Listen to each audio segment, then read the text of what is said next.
NOBODIES. Man, I was really trying not to be chalked for Josh's podcast. My podcast is always chalked. See, I got a white claw in my hand. I was raised Mormon. I was definitely the rebel Mormon. Like, Did you get the POOPHOLE loophole? so I didn't do any derfing. So my biological father, he dipped as soon as my mother was impregnated. He was gone. And I didn't meet him until I was age 20. They both worked at the prison. And so they met at prison. You don't vape, you don't have an addiction. I'm trying to get one. Trying to get a nicotine addiction.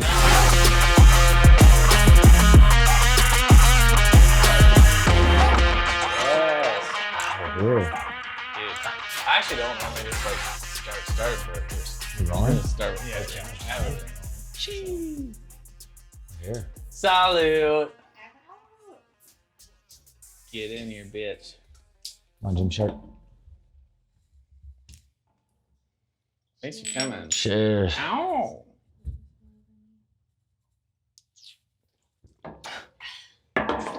Stuff's tasty. Dude, it is really nice. No free promos though. Let me hide this label. What? Shout out White Claw. Josh Dude, needs a sponsor. I know, dude. I do.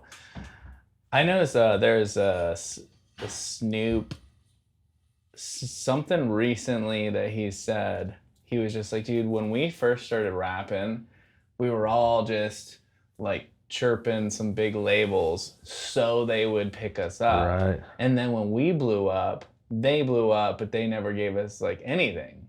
And so he's like, now he's like, I won't do shit. He's like, until you're paying me dollars, I'm not putting a label on shit. And yeah, it's probably a mistake, but Hey. White Claw won't be here in 5 years when I finally get famous. True. Be a new seltzer by then. It'll be Truly. Trulies. Oh, another one that's good is have you watched Club Random with Bill Maher? Oh yeah, with Bill Maher. Bill Yeah. Maher's a hoot, bro. That guy cracks me up. So he is doing that same thing. So he puts all of his alcohol in a what do you call it? Like those glass, like what is it, a snifter? Or not a snifter, that's for wine. But like a nice glass liquor thing. Oh yeah. And so somebody asked him, like, why do you have it in here? And he's just like, I'm not putting a label on shit till they pay me. Amen. And I was like, oh, so that's I get that really Patron good. sponsor. I'm drinking out of a water Because bottle. his show was huge already because he already had the HBO following. So now he is, like, when he started his podcast, it started big. So I just listened to like him and Woody Harrelson or something. I'm like, dude, he has like everyone already there because he's already connected. So he's like, yeah, pay me money before I ever put the label on my cart. He's up there. Like favorite. What is your favorite podcast? Rogan? That's your Rogan. That's your Rogan's the one I listen to the most, for sure. I feel like most like. But he basically- is probably the most popular too. Yeah, for sure. He has to be the most viewed one, right? I think so. Yeah. Him, Scholes, Flagrant, that cracks me up. And then what is Theo's called last weekend with Last weekend. So that's probably my new favorite. I've listened to a ton of that. Theo, him and Bobby Lee together. I heard that one. Bobby Lee, the Korean dude. Yeah. Yeah, him and Theo together crack me I up. have my most recent, so I wasn't even into comedians that much until I started listening to Rogan, and then he started introducing me to comedians. And I never really even watched comedy that much. Now I'm like, wow, wasn't I watching this? This is funny as fuck. Yeah. But I've been into Bert Kreischer lately, and I didn't listen to him even though he was pretty big, but because of Rogan and some other people. And so then I started watching some of his because he's with Tom Segura. Bart so and they Tom, have or the Two Bears One. What was it called? Two Bears, One. Fuck. Whatever it is. Yeah. Dildo or something. Yeah, Bert cracks me up too. No, but there was a playoff, Two Girls, One Cup. So like their name is Two Bears, One. Bert's a big burly, Something, like yeah. bearded guy. Two bears, one butt. If you're gonna talk, you have to use that. Let's try this out. Test. Yeah, just put it like right here. Hello. Cindy, I don't know. I don't have anything Cindy to say checking in now. from the No, yellow but couch. when you do go, blah, blah, blah, blah. Oh. We're just gonna try this out. Okay. Yeah. We rolling. So if the peanut gallery goes, you just grab it like blah blah blah. Blah, blah, blah. It will From the work yellow better couch. for my editing process. We're gonna try it out. Fuck if I know. So how do you guys like the new setup? We're here. Hey. Hello, everybody. I'm Ryan. This is Ryan. Dude, I'm We're just stoked rolling. on it. Yeah. How do we even meet? Through Kiara, I think, right? Yeah. So I think the first time I met you was that day when Cameron was over, it was the day before Taking Back Sunday, right? Yeah, well, we came to see you, I think, at, what was that little bar, the new bar you were working at for Hap Hap. Hap Hap. I think that's the first time I met you in person, but I knew of you because the photo shoot you did with Kiara a while back, I think she shared to her story. I was like, oh, this guy does like really good work. Like I saw your photos in your page. I remember the name, The Real Joshua David. And then, she wanted to go. She's like, oh, let's go to the Hap Hap. And I'd heard like, she's always talking about, oh, my friend Josh, blah, blah, blah, does this. And then, she's like, let's go to the Hap Hap. My friend Josh is bartending. I was like, oh, like The Real Joshua David? And I think that's the first day we met. Yeah, and then we came here and we partied. I forgot about that. Yeah, we came here. Dude, I still looked at, I was just looking at some sort of reels I posted, but I saw the reel where me, you, and Cameron were singing we Taking did. Back I don't even remember what we said. Oh, yeah. Because it was right before that night when we went. Yeah. So you were over here when I did Mariah on here. Mariah used to work for like Strange Love and Ted Challenger and all that stuff. So we were just talking about that. But so you guys were here. It was the day before or the day of that we did that podcast. And maybe it's the day before because that's when we went to the show. It had to be the day before I because think so. I don't think I ever met her. Yeah, so it had to be the day before. So we were all hanging out, and then I did a podcast with her, and it was the day of, and then we were podcasting, and then all of a sudden it was like 6:30. I was like, we gotta go. So no, and it's cool because like we were talking about earlier, like our generational, I guess, age difference, not calling you old or anything, but we still kicked it off like right away. We're into the same shit, you know, like music, photography, videography. Like, dude, this guy's cool. He does good work, so. Yeah. And the podcast, I was like, yo, I want to get on it. And I was like, now shot. Here we are. Dude, here we are. Well, so the age difference is weird because it's actually not weird. I only like youngies because old people like me are boring, so. See, and I've always got along really well. Like my business partner, he's 42. And so I've just always, I don't know, I've always just gotten along with older people. I feel like. Did I meet your business partner? No, you haven't. Oh. No. Jesse, no, you haven't. So he's the one who started the raps. Yep, exactly. Dude, we were talking about like before this. If I really wish, I don't know if it was like my exposure to how to do things or what, but like, cause you're what, 24? Like, so I wish that I could have figured out a way to create like you are already ahead of the curve. Like you have a recording studio. You have the soundproofed room. Sure. You're already like you already have been filming shit, making shit at 24. And I think it is a new generation because we didn't really have TikTok back then. Right. Instagram wasn't a thing until I was probably 28. Mm-hmm. So, I mean, Instagram has been around for a decade, but it was very, very indie. Instagram's only been really big since like 4 years ago. So there was this like new wave of stuff. I was like, God damn it. I really wish I had that. But at the same time, it's just like a new era. Yeah, no, just technology. I mean, like iPad kids or whatever, but dude, you have all the opportunity because like when I started chasing music, I was about your age. So you literally have like the world's your oyster. Yeah. Oyster. Get whatever you want. Not oyster. Oyster.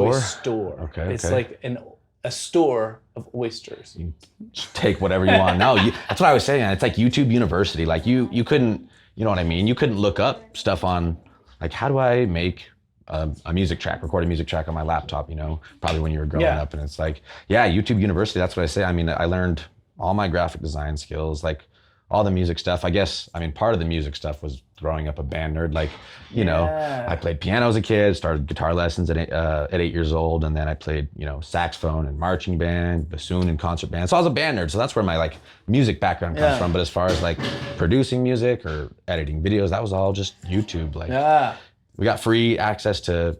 Yeah, you were talking about Peter McKinnon. Yeah, dude, Peter McKinnon. He is one of the best resources for somebody who's just starting out with a camera, right? Like just easy, entertaining, free. Yep. That's why I told me you remind me of Peter McKinnon. He looks a little bit too. Dude, that's a compliment. I take it. Yeah. But no, so in high school I did broadcasting class as like an elective or whatever. And that's where I learned Premiere for the first, that would have been like 2014. learning Premiere for the first time, and we would do like, record the football games and then go learn how to edit and stuff like that. And so that's where I learned that kind of stuff. But then it just kind of translated into my business. I got out of high school, started a business in the, vehicle vinyl industry, and I do all of our designs and stuff. But yeah, shout out YouTube. I learned like any question you have about how to solve anything, you just... Dude, it's insane. Like and it's not just even media. No. Like if you want to learn makeup, you want to learn crypto, you want to learn obviously video, photo, you want to learn how to... Dude, so I've been telling you so much. I recently discovered Alex Hormozy, and he's like this. He's just like he makes money. Okay. He's like a big money maker, like influencer / whatever. But I'm like, I love this guy, and he's the first person in probably a couple of years where I'm like, ooh, this is the guy that I'm gonna soak up content for a bit. Because like Gary V, I love Gary Vaynerchuk. That guy's the dog, man. He was like, this guy is just like the way that he explains sales, he explains different like things that hold people back from doing the thing they want. Like the way that he is able to like articulate stuff, I'm like, ooh, this guy's dope. But he has been on this social space. He's like, dude, I wouldn't have had this if it weren't for all the people that came before me that I learned paved from. the path for... And so he's just like, in some ways, he's like, I feel very blessed, but he's like, I'm also going to take you over because I'm going to be better than you. Yeah. But, I mean, if you have more time to work on a craft. But you have I have access to everything he says on YouTube. Right. And then he has a book I can download for $10. Like, dude, that didn't For exist free versus 15 years ago. It's nuts, like how I'm able to learn all this shit. I would have never need to go to college. I could just had to pay $40,000 to learn it versus shit. Like I can learn from these people that are super really smart, and I can be like, okay, I'm gonna watch these videos. I'll take some notes. Oh, this is what I need to do. And then he has a book out. I pay $10, and then I listen to this. I'm like, what the fuck? Like that's why college blows my mind. Not some people say college is a complete scam. I don't think it's a complete scam. Like everyone has different learning styles, what I mean? Like some people need that, but I would say unless you're gonna be a doctor or a lawyer, like degrees, or we hired, at our wrap shop, we hired a girl who was fresh out of college with a 4-year graphic design degree to come do our like graphic design, and just the information she didn't know that you can just learn on YouTube. Like, man, what do they even teach you in there, But I would say, doctor and lawyer, right? You have to. Yeah, like if someone's doing surgery on my heart, right? I want you to have a degree. Yeah. But if I'm gonna hire someone that is gonna do graphic design first, let me see what you've designed. What else do you need college for? So a lawyer and a doctor. There has to be a couple. There's not a lot. Sure. There's not a lot, but I do probably think like there's a couple. an astronaut. Astronaut, yeah, okay, so astronaut. So you'd have to go medical field. Physics, biology, like say you want to work science. Medical stuff. So there has to be certain areas we need it for sure. But we have graduated where like business for sure you do not. And that's the way it was for me as well. As a kid, my dream, I was like, okay. Marketing. Yeah, no, you can learn that. It's easy. Like no reason to pay $40,000 for an old, that's how it was for me. So as a kid, I planned on being a doctor. I wanted to be an orthopedic surgeon growing up. And then I did my first semester of college in bio major. And I was like, okay, there's no way I'm doing this shit for 10 years. Like this is way too boring, because I'm fast paced. Like I'm ADHD, I'm impatient. Like I want everything like this, you know what I mean? And so I switched, that's when I started my business. And so I switched my second semester to business and marketing degree. And then at that point I had my own business and I was learning more. How old were you then? 18. Damn, dude, so that's wild. I was learning more running my own business versus going to classes, learning business from these old professors that have never owned their own business. I was like, well, it's just so much, it was silly, so yeah, I did 1 year and dropped out, and now the business is doing good. And dude, that's so wild. I just like to call myself, like a serial entrepreneur. I do lots of different things. We were talking about earlier, I'll film weddings here and there. I did one last night. Pretty drunk last night. So I was like, man, I was really trying not to be chalked for Josh's podcast, but we good. I got no, dude, my podcast is always chalked. Wait, what's chalked mean? Chalked. Here's the we'll point out a couple of these like generational gaps, because I think they're interesting, because I do too. Yeah. Chalked just means like busted, like you're dead. Like, you I know, like if it. you woke up super hungover and like, yeah, you're dead, you're chalked. He's chalked. Like this dude's chalked if she's hungover and like. She's learning how to use the mic. She's like, bye. Yeah, chalked. Yeah. Dude, yeah. my buddy David, you'll meet him at some point. Okay. He has his daughter is probably 14 or 15. He's like, I get all the clues in on the lingo from from my daughter. And so it'll be like when Cap first came out, yeah, he was just Cap. like, yo, dude, there's these new things these kids are saying. Cap. Yeah. And so like, because him and I were single at the time, he was like, I'm gonna teach you some new lingo so we can stay cool with the cool kids. I was like, we can only use these sparingly though, because if you're too old and you say things that are like outside your generation, Like, why is this gap, dude saying people are that? like, dude, Yeah. will you please stop? No, like I said, it's the same with my business partner. You know, he's 42 and he's like, what is all this Cap and this Riz? And I had to explain to him what Riz was the other day. But yeah, man, it's like there's a level where you can say it and you're like kind of connect with somebody, and then there's a level where like, why are you saying this to me? Yeah, who are you trying to be? Hey, yeah, no cap, bro. I know that's not and you're your- like, bro, dude, you need to stop. Like, you're too old for this. Facts. My friend Sammy told me about this. She's like, I get annoyed by these dudes that are 60 that are trying to dress like 20-year-olds that like are trying to like be in, Get that hip with factor. a hit factor, right? Yeah. And I was like, yeah, you're right. So, but then you don't also like, so I'm 38. So I'm like, I don't want to turn into a 45-year-old dad that wears dad clothes. So like, I'm like, okay, so I don't want to wear like these Walmart jeans and like sneakers and just be like, give up on style. And Yeah, life. get the New Balances. Yeah, and so then just be that. But I also can't just try to be so trendy that I'm like, oh, well, these TikTokers that are 14 are doing this. So that means that I'm going to like do everything I can to learn all the lingo. Like, then you just look like fucking weird when you're trying to be. So you have to like kind of meet in this like middle where you're like, okay, I like to be stylistic, and I know what people are saying, but I'm not trying to be what people are saying. Right. And I'm like, I guess as I age, and I'm like, oh fuck, I'm almost 40. I'm like, well, I can't just be like I'm like, yeah, no, I don't want to wear the most extreme style of whatever thing is coming up through like an 18-year-old. Like that's not me. Yeah. Of You've course got your I can't own. do that. But I also can't just be like, okay, well, I'm gonna wear what was cool in 1997 and then See, what year were you born? 85. 85. That's crazy. I was 99. Damn. Isn't that crazy? Damn, that is crazy. 99. Yeah. That's one of those things where like the age difference seems very extreme, like from Here in like the in year. your high school, like if you were 15 years away from like if you're 27, Right, that's a big gap. extreme. Right. But if like for me and you, like we connected pretty quick, Yep. and you're 24 and I'm 38, Yep. but it didn't feel as different. Like I'm sure there are differences. Yeah, for sure. But it didn't feel so extreme. Like I met you, I'm like, dude, you're dope. I'm dope. I Like think we're doing the same things. We're in music, we're in Yeah. photo, blah blah blah. We like to drink, etc. So it doesn't feel as disconnected. No, not saying no. that there's not differences, but No, yeah, there definitely is differences, but I feel like too for us, like, not to sound like braggy, but I feel like as far as maturity goes, I matured early, and I think a lot of that's just from my upbringing of being like, I kind of raised myself, you know, I've just always been independent, and so I feel like I've always just gotten along with adults. Like, it's my gift and my curse is my ability to talk. Like, I'm a salesman. I've always been a salesman. Like in high school, I did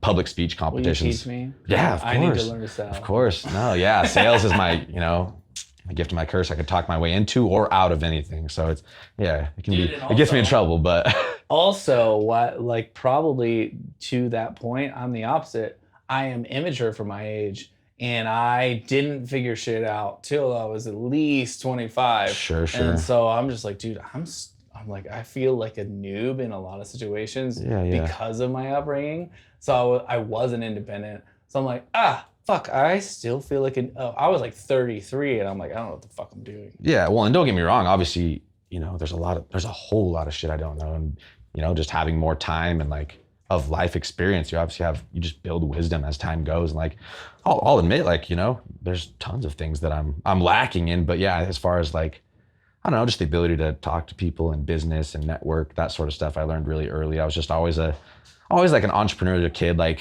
at 12 years old, I took like the carriage you put behind your bicycle to carry your baby in. Yeah. Like the closed one, it zips up, all that. I sawed off the top half of it and screwed wooden planks, 2x4s across it so I could put a lawnmower on it. And I would ride my bicycle and go around the neighborhood and mow lawns when I was like 12 years old. So I was always like a little entrepreneur. And that's how I got into, we were talking about the crypto stuff earlier. When I was like 15, I probably shouldn't say this, but I used my sister's social security number with her consent to start day trading stocks for her. What is your sister's social security Did number? not memorize it. Did not memorize it. Yeah, it's 1, 2, 3. Bleep, bleep, bleep. Fuck. But yeah, no, I think I just had like kind of an independent upbringing. I mean, my mom, I was raised, which is crazy. I got a White Claw in my hand. I was raised Mormon. I told you that earlier. Oh yeah. Yeah, so I was raised by my mom, and then so my biological father, he dipped as soon as my mother was impregnated. He was gone. And I didn't meet him until I was age 20. Wait, so he was gone when you were born and then came back when you were 20? Yep. So he left before I was born, like moved away, whatever. I still never asked them what happened between them. It's whatever. They hated each other, whatever it was. They were young. I mean, my mom was 21, I think. My dad was 24. But yeah. So Wait, did that fuck with you? So I didn't think it did for the longest time, but so stepdad came into the picture when I was like 6. Ice pack down. Ice pack down. Keep going. No, yeah. My mom, she raised me and my older sister. I have 2 sisters, 2 siblings. Yeah. Older sister and a younger sister, so I'm right in between the 2. But she raised me and my older sister solo till I was like 6. And then stepdad came into the picture. Yeah. And I didn't realize, once you get to the age where you can finally understand, she's like, hey, by the way, this isn't your real dad, whatever. I was probably like 8. And I was always curious, and I like knew his name. And like when I got a Facebook when I was like 13, I looked him up and found him on Facebook, never friended him or anything. Never talked to him. My mom never told me anything about him. It was just like whatever. And I don't think it bothered me. My stepdad was cool. He raised me for most of my life. But then when I turned 20, I got a friend request from him on Facebook, my biological father. Friend request. I was like, okay. So I accept it. Waiting, assuming he would send me a message or something. I waited, a few hours and didn't get anything. I was like, all right, fuck this guy then. Like, so I messaged him. I was pretty, I came off a little aggressive. I was like, you already knew it was him, right? Yeah. I knew his name. And I'd seen pictures of him. He looks like me, just an older, fatter version of me. And so I waited a few hours. I'm like, yo, this motherfucker's really gonna send me a friend request as my father and then not. Yeah. So I was like, whatever. So I messaged him. I was like, okay, so since you're not gonna say anything, like, what's up? And then he sent me this big line, hey son, like I've just been sitting in front of my computer, like trying to figure out what to say right now. Like, I don't know what to say. Like, first off, I'm sorry, and sends me all this, blah, blah, blah. And, at first I was a little standoffish. I didn't have a grudge, but it's just like, you left, like, you have no, you haven't been in my life, so it's whatever. He's like, okay, well, if you want to meet, like, just tell me when you're like emotionally ready and all this. I'm like, dude, like at this point, I'm a grown ass man. Like, if you want to meet me, fly down to Idaho and come meet me. Yeah. So the next week, him and his wife, my stepmom, flew down there. They live in the Bay Area, so they flew out here. I was 20. We met my dad for the first time. Met in a bar. I had a fake ID because I was still 20. We met him at the bar outside the airport. And then I met this whole side, like my dad, he's just an older version of me. He was always an entrepreneur. He had his own businesses. And then I have 4 Filipino uncles that are all just like older renditions of me. Yeah. Like they all have the same tendencies. We have like addictive personalities, love cigars, we like gambling, we like drinking, and they're just all older versions of me, but super cool, man. I met this whole side of my family that like never knew existed. My mom like flipped the biggest fit I've ever seen her throw, but she had that grudge or whatever from 20 years ago. Yeah. Dude, that's crazy because, it's crazy to me because I hated my dad and he was still around. Right. So like when the fact that you're so chill, like with, like he wasn't even around and you're just like, that's whatever, like, what's up, man? Yeah, I was like, cause I hated my dad. He wasn't that around, like he was around, but he wasn't. But it somehow fucked with me. But then I, like, later in life, I'm like, dude, I had it still good. Like, other people didn't even have dads around, you know. Right, So right. I have learned to be like, dude, it's not that bad. But Yeah. as a teenager, was so pissed at my dad. I was like, you don't even care. You don't even care. I'm like, and then my mom would always say, she's like, well, at least he's around. You know, like there are kids out there that they don't even have their dads around. And I was just like, well, fuck. Like now I'm well fucked, but then I was just like, no, fuck him. He should be around. Yeah, Like, he should care, you know. But it is a weird thing. See, and that's the thing is he expected me. That's why he was scared to message me. You know, he expected me to hold a grudge for leaving. But I was like, I get it, man. You were young. You were my age. Like, you know what you were doing. Probably had you at 18. Yeah, no, he was like 23 and my mom was 21. So they were young, you know, they both worked at the prison. And so they met at prison. That's what she always says, you know, we met in prison, blah, blah, blah. But no, I didn't hold a grudge. Like I'm super, and I think too, like, you know, my mom had her own stuff going on when I was growing up. Like I kind of was just really independent. Like I didn't have to come home and they wouldn't like, hey, are you doing your homework? Or hey, like how was today? I kind of just came home and went to my room, played Xbox, did my homework, and that was it. And we never had like family dinners weren't a thing. And it's nice because it's a learning lesson for me. Like if and when I have kids someday, like I want that family, because I think that's what makes me a little bit like emotionally closed off. Now we're getting deep, but I think it's just from the way you wait, we're all in the first segment. Right. Yeah, I think it's just the way I was raised. I mean, like family dinners, not a thing. We never sat together as a family and like ate dinner. I would just get my dinner and go to my room. Wait, you said you grew up Mormon though. Yeah, so yeah, my whole family, and if any of my Mormon family ever sees this podcast, you know, it is what it is. But okay, so when, yeah. So because that is the contradictory to me as far as like how I knew of Mormons, because Mormons are really good at family dinners and like stuff. So when did that switch, or was it like a contradiction? My stepdad, Clements is my last name, where that comes from. He wasn't Mormon, and when they got married, so I have two sisters, both from different dads. None of them have been Mormon. So my mom's Mormon because my mom's side of the family, she has 7 brothers and they're all Mormon, have a bunch of kids, you know, like your Mormon family. But she married my stepdad when I was like 6, and that's when I took the last name. But he wasn't Mormon. He said, I'm never gonna, you know, get converted. You can practice what you want.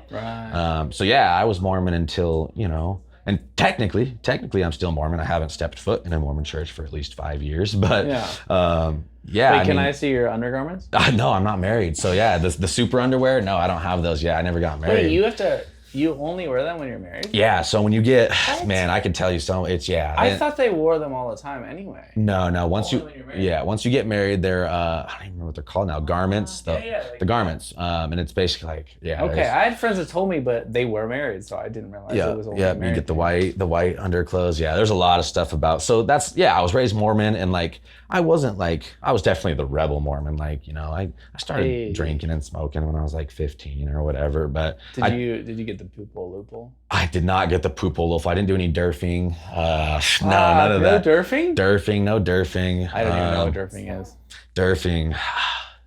It's What did you say? No, say it in there. the POOPHOLE loophole. I do have a friend from high school. I'm not gonna drop his name, but we called him the GOAT, which stood for God of Anal Twice. He was a Mormon guy. That's way better than greatest. Right? Yeah, no, he was a Mormon guy, and this boy would, you know, do the POOPHOLE loophole, so you were still a virgin, right? Because if you went through the back door, it wasn't intercourse. Yeah, so exactly. So you're still a virgin. That's why Do I know who this is? Probably, yeah. You probably know his name, but yeah, no, I never did that though. I basically, until I was 18, I didn't lose my virginity because I was, you know, Mormon. I was like, okay, you're going to hell if you have sex before marriage. I did everything else. But then finally, once, you know, I turned, like, got a brain of my own and started thinking about how different this, you know, I don't want to offend any Mormons, but how different this, I was like, okay, yeah, some of this stuff's a little bit weird. Like, no, I don't think I'm going to hell if I drink coffee or have sex before marriage. Cheeks has a question over there. Can we talk about the first time you got head? Oh, yeah, she'll never see this. Mormon girl, you know, we dated for, oh man, that's crazy. Yeah, so the first time I got head from a Mormon girl, just in the middle of it, we're in my car, you know, she just sits up, just bawling, crying. I was like, what the fuck happened? She's like, we shouldn't be doing this. Like, I'm gonna have to tell my bishop, like, this is so bad, like, we're gonna get in so much trouble. I was like, okay, like, we don't have to be doing this. Like, was it before or after you came? It was before. So yeah, blue balled as fuck. I'm like, so I'm guessing part of me was like, yo, could we, like, we're already here, like, you may as well just, but Yeah. I'm guessing this is done now since she's bawling. So yeah, we just. No, that could be good. Yeah. See, but that's the thing is like, I don't know, like whether you believe where we're going, I don't know. I think, yeah, it's the Mormon church is all organized religion has like these weird caveats where it's like, really, you think that's gonna like send you to hell or, you know, wherever you believe you're going after our physical body dies, regardless. I personally think we'll all, you know, end up in the same place if there is something after that. But I think organized religion does do some good in the world, because without it, we would just be a bunch of fucking, you know, primates on this planet with no purpose. And there'd be, I think, a lot more evil, I guess. But yeah, sometimes I get a little culty, like you said. But yeah, I grew up Mormon, and then How old were you in this experience? high school is junior, sophomore year, probably. Yeah, so that's what. So when did you officially like? When did you feel like you kind of stepped, cause like push yourself away from it? Well, I kind of started being like hit or miss. Like on Sundays I would show up or I wouldn't. And I remember one Sunday, I just stayed up late on a Saturday. I don't remember what for, and I wasn't feeling like getting up and going to church. And there was a knock on my door. You know, I'm like 16 probably, and it's like a bunch of the guys from my church. They're like, "Hey, you weren't at church today. We just wanted to come check on you." And that kind of just put me the wrong way. I was like, "Yo, I'm just tired today. Like, I didn't feel like." And then my mom stopped going for a little while, and after that, you know, it's when I started. So you didn't do a mission then? No, and I was like the black sheep because, like, so I grew up in a small town where probably at least half of our school was Mormon. Imagine playing.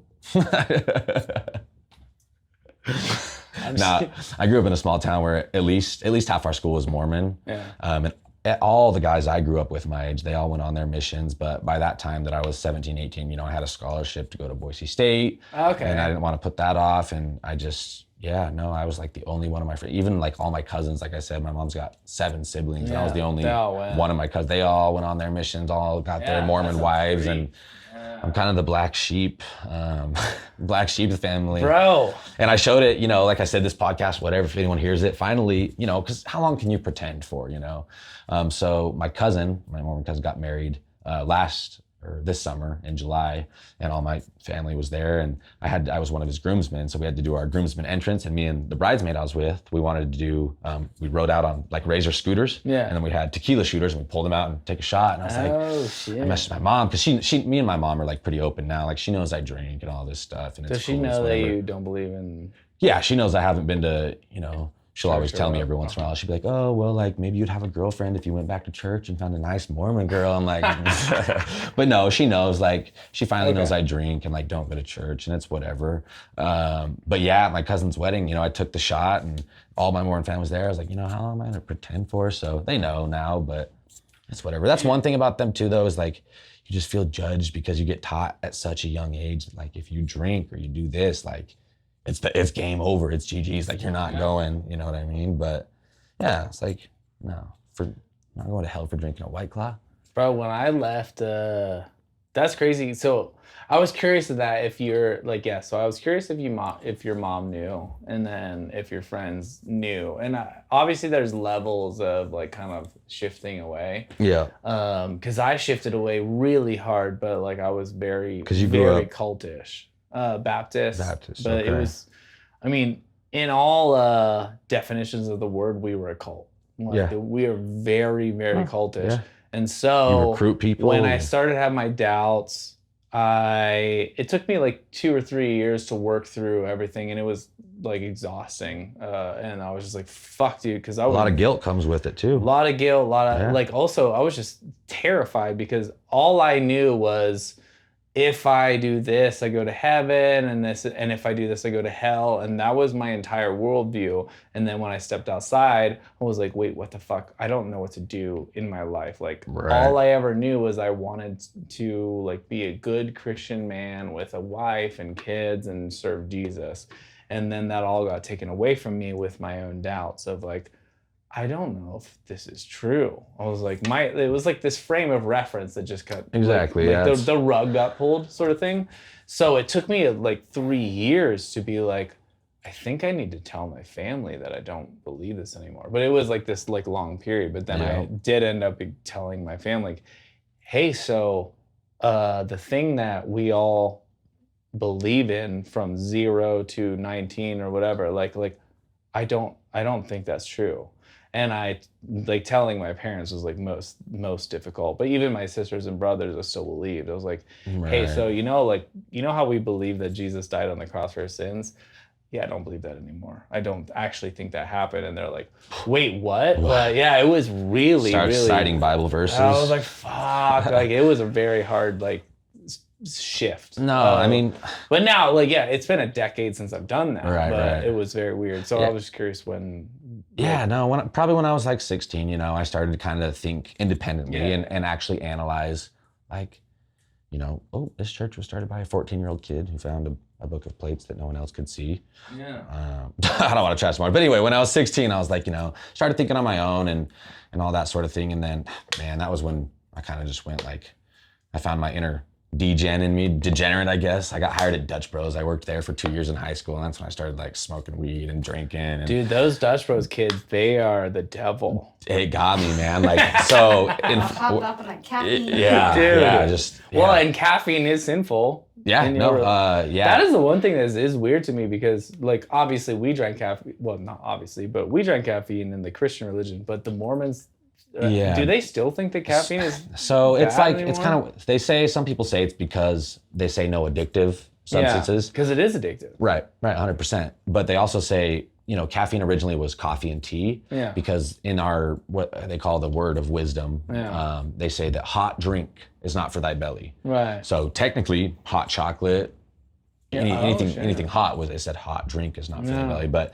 then they said caffeine because it's addictive and whatever. But it's stuff like that. You're telling me haven't they shifted though, like in general or not? Haven't been for 5 years. I don't know. Because that was one. I'm like, dude, are you guys still gonna like hang your hat on the no caffeine? Right. But like, I think like I thought that they might have like started investing in Coca-Cola and stuff. At and they're this like, point, oh, okay, it's fine. I mean, now. it is crazy how much money that organization has. I mean, you're supposed to pay 10% of your income to tithing, right? Sure. And that's how they have these elaborate, luxurious temples that are, $3 million. But at the same time, like they do teach good morals. Sure. Like, regardless of all the, afterlife scriptural stuff, they teach people how to be like good, well-mannered people, which is where I always tell people like, it's a good thing I was raised by white Mormon people, because if I was raised with my Filipino family, I'd be dead or in jail by now. Like my uncles are crazy, man. They're all, oh my God, like you get us together and we're wild. And it's like, holy cow, dude. If I was raised that way, I'd be somewhere else right now. So it's a good thing that I learned how to be a little bit tame. But like I said, once I met my Filipino family, I'm like, that's where my bloodline comes from. Like these guys are wild. They like drinking, they like smoking, they like gambling, like, I've always heard too that like Mormons are really good with family unit. So like it doesn't mean why that mine wasn't. It doesn't mean that like, of course I don't believe in the Mormon religion, but they do have family unit structures that is very like anyone can learn from that. Like put a preference on family, like have the nights where like our family unit is important, do the things, blah blah blah. It's community. It's one of the basic human requirements is community. You know what I mean? That's why cavemen had tribes, is because they like to be around people who protect each other, compliment, feel good about each other, and so it does create community, which is good. Yeah. It's once a week people can get together and like be happy together. But there's that fine line between that and then brainwashing / cult.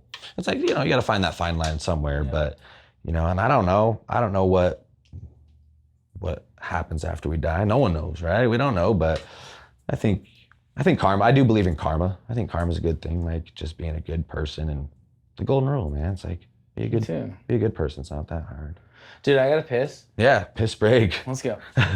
We'll be back. They're going to get McDonald's. I already did my Sunday. My Sunday routine, man, is usually Saturday I drink a bunch, get sauce. One of these. I heard one of them. Shit. See, I knew that I didn't want to do that shit. Gotta keep that. Yeah, this setup looks clean. Dope. Looks clean. Yes. Is my angle all right? Am I bulging in my nuts? I got a moose knuckle. Am I man spreading? Dude, I hope so. This is our new version of Plug Talk. New setup. Dude, I'm actually stoked on this. Yeah, what else you want to talk about? We can get into some stories. That's dope. Wait, what did I do with my? Yeah. You got a pick of your setup. Ow! So one of my skill sets that I've been trying to work on, that I think that I'm getting better and better at, is the ability to figure this out while fucked up. Because I told myself, like, this was like probably 10 episodes in, but I'm like, dude, I can't. Once I start getting drunk, I start losing my ability to monitor some stuff, Right. Like figure out stuff. And I was like, I need to figure out how to still function while getting things dialed in. I either need to dial it before. So like that's part of it. Like I'd spent 2 hours before you. Yeah, got you were here. ready when I got here. The Dialed cameras were set up, the mics were ready to go. And sometimes I used to just be like, dude, I haven't even figured it out. I'm like trying to like dial it in. So I'm like, okay, prep is key. Get this shit dialed in. But like I can't turn all my mics on before someone gets there. However, I still need them to be ready to be turned on when someone gets here. So that like that's helped me. And then there's a few things but I also have to learn how to like, dude, even if you're drunk, you should be able to figure out how to like navigate that's how I feel in the studio when I'm making music, man. It's like there gets to a certain point where I'm just like, whoa, too much going on here. But when you're able to do that and you're still like inebriated and can still you're in that creative flow, right? Yeah. So like because there's how there's that sweet spot of like inebriation or whatever. You're like, if I'm too sober, I'm not getting where I want to be. Like, let me take a shot or two. But then if you take too many shots, you're like, fuck, I can't do anything. Yep. That was me last night filming that wedding. Yes. Because I pulled up on an empty stomach and just started drinking. It was all good. And then all of a sudden I couldn't remember where I put my camera. I'm like, fuck, has anyone seen my goddamn camera? Yeah. And it's at the fucking bartender on the bar top. I'm like, oh, there's my camera. She's like, yeah, I was watching it for you. But yeah, no. 100%. If you can play that off too, that's really good. I don't know. Is that unprofessional to get drunk while you're the videographer for a wedding? It depends on whose wedding. I did it for free. Yeah, then it's not. No. Exactly. That's what I'm saying. But if you're at a $10,000 wedding, right? Oh yeah, then I'm gonna be dialed right? for sure. But no, last night it's for a close, friend I grew up with, and I've had some photo shoots at my house, like, cause we're doing like, okay, so I'm gonna do some stuff in my studio, stuff like boudoir, my bedroom, and we're all hanging out, having a good time. But I've had some times where I'm like, dude, I don't remember. I don't remember going to bed. I don't remember them leaving. And then I look at my photos. I'm like, these are really good. Huh? So I was like, okay, so somewhere in the mix, I am doing a good job. Found that flow. However, I don't want to get too fucked up where I'm like, I can't figure out what's going on. And I have had those moments where I'm like, I don't know where my camera is. And I was like, I think we should take a break. We'll have a drink. And then I say that to the person, but in reality, I'm like, where the fuck is the camera? Where's it at? Yeah. And then it's just like sitting on like my sink up. You know, I'm just like, oh, there somewhere it is. Silly, like, right where I left it. Yeah, no, the wedding was a good time, but my camera was overheating, man. I was just like, yeah. But that's why I gotta rock the Sonys, man. They're doing better. I don't know if that's the ice pack method. I don't know if that's gonna be your fix, the Sonys, but I think the ice pack method. Yeah. And also turning down none of this will be important. Yeah, I don't need 60 frames a second for Josh is giving me good. So when I Peter do this, McKinnon's giving me good tips. All these are 24, really? like 24 frames per second. That's all you need for. But I do want to film 60 frames per second when I'm doing some other stuff. But like, yes, so what I'm dude, I have to clue you in on this full-time filmmaker course. Dude, your cats are boxing right now. Fuck, I wish I was. Dude, they were just boxing. Dude, he is a dick. They're squaring up. Momo loves people. Okay. He is the sweetest to people. But Momo is a dick to Russell. Yeah, they were squaring up right there. And then Russell is a dick to humans, but like he is the beta when it comes to Momo. Like Momo's gonna go chase him and start fucking take him down. It's so wild. Momo is an asshole to Russell. Yeah, they were swinging. Damn. It is funny. But so I don't know how to. I forget what we were talking about. Just roll wherever. I don't know either. We're back. The girls went to McDonald's. I already did my Sunday routine. I already told you Wait, that. what's your Sunday routine? Saturday nights, I usually get drunk, and then I'll sleep until about noon on Sunday, DoorDash McDonald's in bed, just lay there for the rest of the day. So I'm your Sunday routine today. Yeah, I'm up. Damn. I was like in and out of napping. I DoorDashed my McDonald's. They dropped it off and I fell asleep, so it sat outside for like 20 minutes. And I woke up, I was like, oh shit, I got a McDonald's. Ate that, fell back asleep for a little bit. And I was like, oh, we got Josh's podcast. Dude, We're here, okay. we're live. So you run the business you've been doing for how long? Over 5 years. Yeah, it's a vehicle wrap shop. We do online like sticker sales too. We do stickers, vinyl, window tint, Yeah. like a vehicle customization spa. So if I get too personal, like tell No, me, but like yeah. does that like that pays your bills or Yeah. that's like your main job, Yeah. right? Okay. Yeah. So me and my business partner started that when I was in college when I was 18. yeah. And So you've built that over time. Okay. Yeah. And at first we were just doing like small scale, you've heard like a Cricut cutter where you can cut like little stickers. We started with like a tiny. I've never heard of that. Okay. Yeah. Anyway, we got like a vinyl cutter. We had a small one. At first we were just doing like small stickers, and then we moved into doing like, commercial wraps, like you see like the heating and plumbing vans rolling around Boise that have the pink. So you're wrapping like an entire Yeah, we do vehicle. full car wraps. We do clear bra like on the front of your car to like help with like rock chips. We do window tint, all that sort of stuff. But yeah, I started that when I was 18 with a business partner, and that consumes Monday through Saturday. I'm pretty much there 10 to 12 hours a day, and I do all of our sales, bookkeeping, designs, like kind of all the back end computer. I stay on the computer basically, but then as far as stuff on the side, like I'll do music here and there, and then videos. And so when did you? Man, I have a lot of questions. Yeah, ask them. This is maybe like the business side. Dude, I suck at business, but so first off, so when did you switch to not switch? So you already started that at 18. You're 24 now. When did you switch to not switch, but like start doing other stuff? Do you just do like the crypto shit on the side, or like TikTok on the side, or music on the side? Like, how did that happen? Like, did that happen at 18, or did you like, oh, I want to do something else, and then I like keep doing my main business? Yeah. Like, how'd that work? No, it's just kind of like, man, I'm just so like, I want to try everything. Like, I'm an adventurer. I want to do everything. Like, I want to try all these different things. And like, so I guess when I first moved to college, I was doing sales for a little bit. When I first moved to Boise, I was a salesman at Sprint selling phones.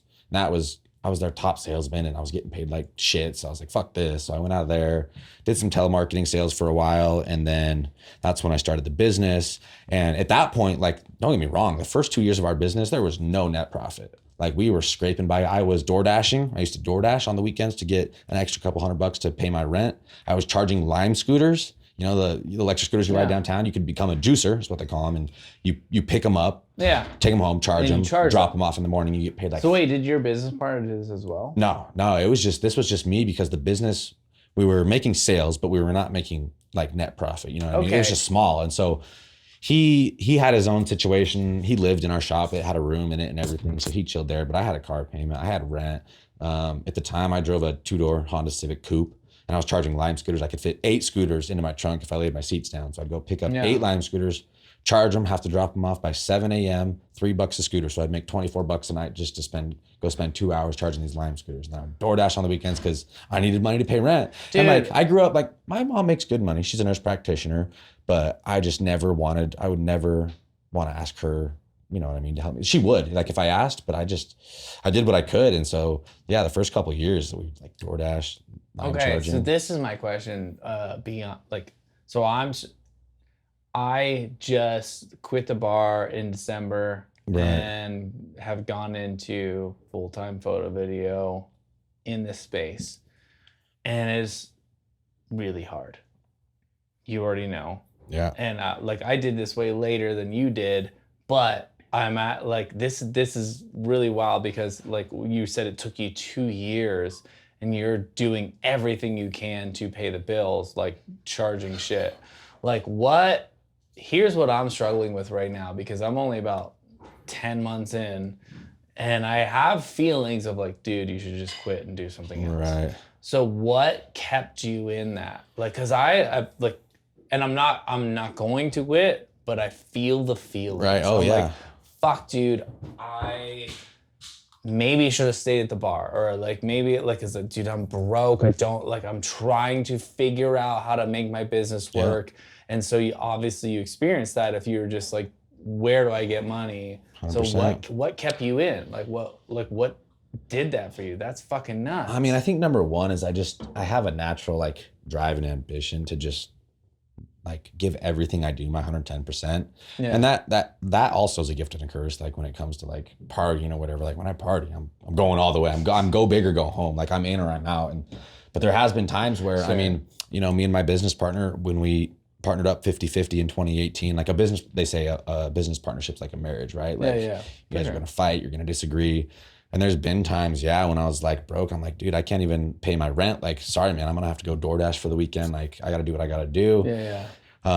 There was one time when, you know, we were it was like probably our second or third year where me and him just were butting heads on a lot of stuff. And eventually I just said, you know what, dude, I'm over this. I'm going to go sell cars for a little bit. So I got hired at Volkswagen Audi Boise, and I sold cars for like 6 months, and I was selling cars for 8 hours a day, and then I'd come back to the shop at like 5 p.m.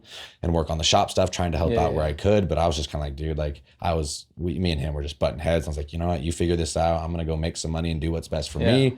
Spent like 6 months in the car industry, and then the business just kept growing on the back end. And I was like, man, I guess we got something going on. And so, you know, I quit the cars industry and came back. But there's been so many of those moments where I'm just like, man, we got rent tomorrow, we got payroll tomorrow. Like we've had employees come and go, but I don't know. I think it's just, my natural drive to just give everything I got. And like, eventually I'm like, I gotta, you know, it's been over 5 years now, and we have a profitable business. You know, we have 4 full-time employees. We have we have our shop and all that. So at this point I'm too far in, and it's just like, now it's a lot easier than it used to be. You know what I mean? I don't have to DoorDash. I mean, I do spend a lot of time there. I mean, Monday through Saturday, like I said, I'm there like 10 to 12 hours a day. Dude, it's just wild because hearing you say this stuff actually gives me some courage, and then also a little bit of like, oh fuck, like you haven't spent any time. Because I quit bartending in last December. Mm-hmm. Like, bro, you're 9 months in. So like I'll look in the mirror, I'm like, shut the fuck up. Right. Shut the fuck up. You're not even started. Like just keep working. Like that's what everyone goes through. But like it's hard because I don't think that a lot of people know how difficult it is, and they don't see the ins and outs. No. And so it's actually encouraging to hear you say, right, I spent 5 years doing this. And obviously you did it from 18 to 23, and you're just like, dude, I don't know if I can handle this, or I'm going to try this other thing, but you're still going back and doing the thing. But like so many people give up. Like, dude, I felt like giving up at 3 months. Felt like giving up at 6 months. I felt like giving up right now. Like there's these moments I'm like, dude, I don't know that I have it in me. Yep. And then I tell myself, no, you press forward and you keep going. And I'm not sure where it makes, but when I hear somebody like you who already has a business, they're like, now we figured it out. You just have to like keep going, you keep doing. Yeah. It's very inspiring to hear that, even though it's been hard for like a long time. So you're like, yeah, you actually have to put in years of work. I'm like, am I ready to do another 3 years of this? Right. Like personally, yes, I am, or like I can say that. But then I might get in the shit and I'll be like, fuck, I wish I didn't say that. Right. I'm not ready for it. But no, I mean, I still feel that way sometimes. I mean, there's weeks where it's just like, it's hectic. I mean, you know, it's keeping customers happy, keeping the employees happy. Like our employees fight, you know, our customers get upset sometimes when things, whatever. And it's just, there's sometimes where I'm like, man, I would rather just be working back at Dutch Bros again. Something, you know, a lot just less stressful. But I don't know, it just keeps me going, and I'm too far in at this point where it's like, my goal obviously is, I never planned on opening a vehicle wrap shop. Like that was never the goal. It just kind of coincidences lined up, and it just kind of fell into my, you know, the opportunity, you know, made itself known. And so here I am, but the goal is eventually to sell it. You know what I mean? Like if someone tomorrow came with the right offer, take my 50% of the business, I'm out. But yeah, I mean, it's just, I guess it's just, And I think that comes from like my bloodline. Like my dad was the same way. Like I said, he was an entrepreneur. He had his own cigar business, then he had a landscaping business. Sure. I think that just comes from I just want to try everything. Like I've got a bucket list of businesses I want to open. I want to open a Filipino food truck. I want to open a donut shop. I want to open a co-ed strip club. Wait, what's the co-ed strip So the co-ed strip club, right?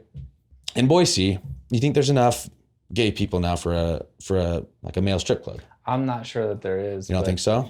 Doubt it. Okay. But continue. So I'm saying I would love to hear the a co-ed idea. strip club where there's girls and guys dancing, but there has to be either a separator or 2 different rooms, because if you're a straight male going to the strip club to see some titties, and a dude in a Speedo walks out, starts shaking his sack. Sure. He's like, no. You don't want to see that, right? Maybe you want to see both, so maybe we have 3 rooms where it's whatever. But yeah, a co-ed strip club I think would do, but maybe there's not enough people in Boise. I don't think so. No? That's only my opinion. Okay. But I don't think so. I feel like there's a lot of girls that would go watch guys dance too, though. Yes. So you have to count on that. Yes. I would say fast forward 10 years and we probably are. And we're there.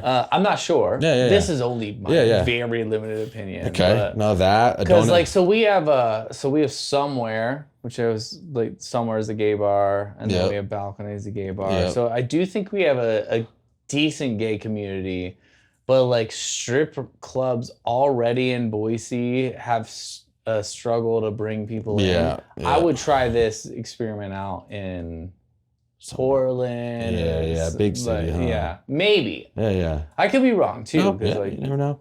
I'll do that. Filipino food truck. When I met my Filipino side of the family, I met my grandma. My grandma's this 5'2", fiery Filipino. Mary Lou, she said, "Oh, you don't have rice cooker, Ryan? I buy you rice cooker. You've never even, you don't have this, and I'll send you home with this and this." And she sent me home with lumpia and chicken adobo and all this stuff. And she has all these recipes, they're fire. Like her food's good. And none of my uncles have any desire to learn the recipes and carry that stuff on.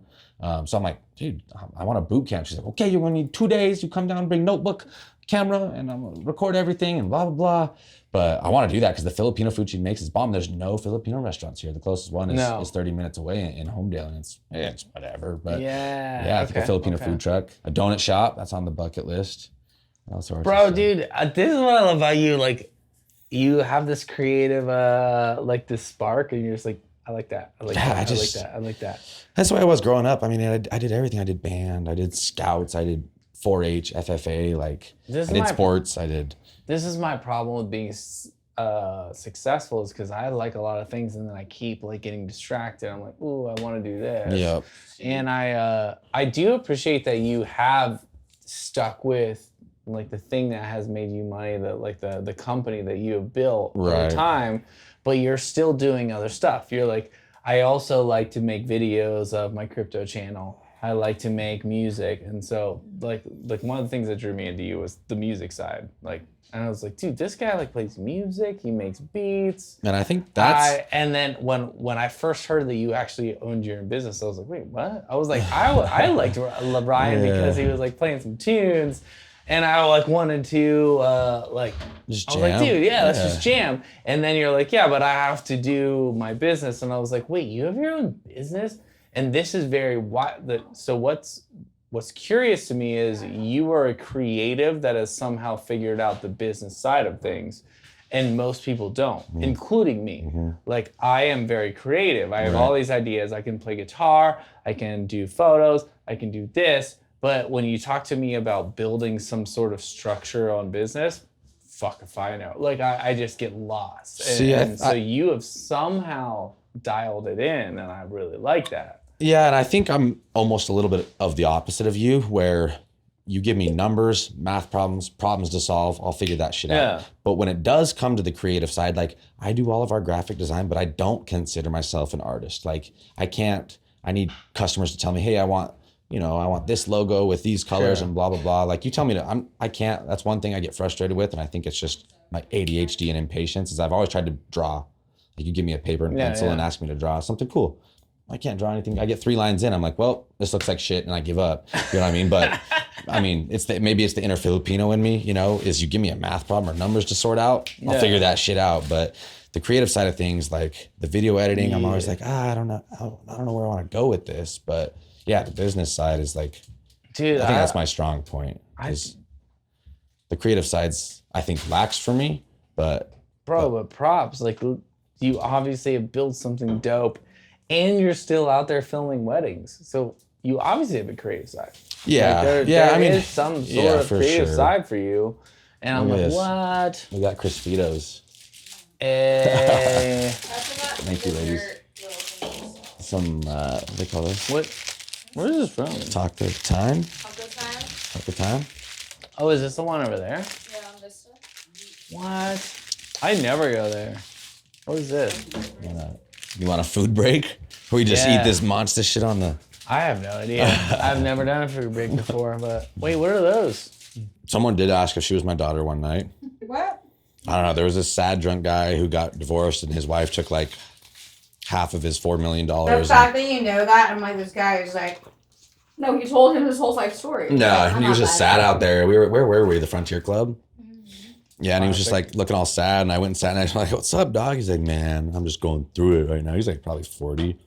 And what happened? He's like, well, I got divorced and have a prenup. My wife basically took like $3 million from me, half my money. I'm like, well, you still got $3 more million, right? He's like, well, yeah, but like whatever. But yeah, then Kiara comes up and he was all, your daughter? yeah. Oh, is this your daughter? I'm like, no. Dude, it's way better than if you have a daughter. Like, so David brings his daughter some places, and then they'll be like, "Is this your girlfriend?" See, I had the opposite. My ex, my weaknesses are redheads and older women. Those are my two weaknesses. But my ex was, I guess at the time, she was 29 and I was 22. And we went to the dermatologist, and the dermatologist, he was an older doctor, probably like 60s. And she, we come in and she goes, "Oh, and who's this? Is this mom?"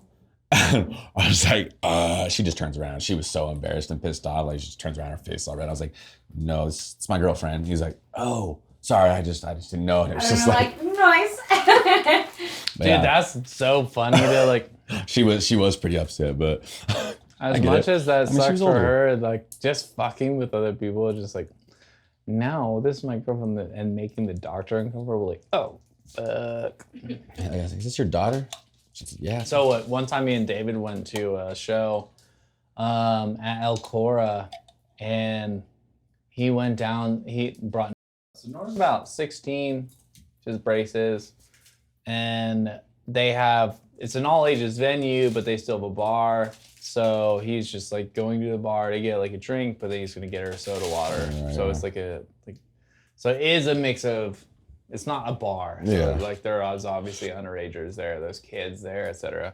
And this guy comes up and he's just like, oh, he's just like, look at you, like that's a nice hat. He's like, is that how you pulled that like cute ass girl? And David's like, that's my daughter, bro. And everyone around was like, oh, and he's just like, oh, like, so there is these moments where, yeah, it's pretty funny. I'm like, dude, that's rough. It's like, how does Nora deal with that? And he's like, she thinks it's funny. Doesn't care. She's like, yeah, she just laughs about it. I'm like, yeah.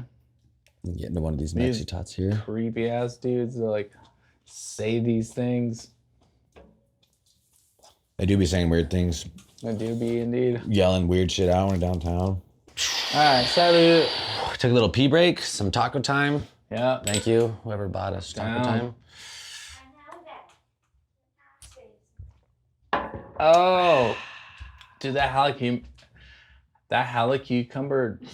I like that. No, that's what they should call it. Halacucumber. Halacucumber is Halacucumber. hella cool. Jalapeno cucumber is just too much to say. Halacucumber. Hella cool. Halacu. Halacu. Halacu.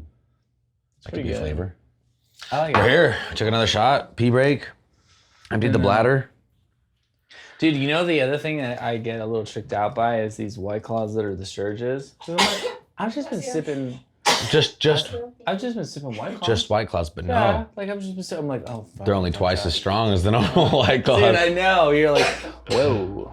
Oh, that's the fan. Yeah. That's where the compressor So that's the one where, if for all those who are not here in the fan, it's because this audio is so good. But We got audio yeah, that engineers. shit comes on all the time, and that fucks with my podcast hear it, sometimes. huh? It's just like, Yep. but I think I got it covered. We'll see. Nicotine me keeks. Ooh, Wow. rude. Look, let's see how that. Okay, Decent. so I've covered Oh. Yeah. I thought it was a joke. No, there's it's- enough fuck, dude. Just kidding. I can't just like include you guys all in me and Ryan's podcast. Like, this is our podcast. I invited Ryan to share his deepest, darkest experiences. So I can't just say, oh, this random Asian from the street gets...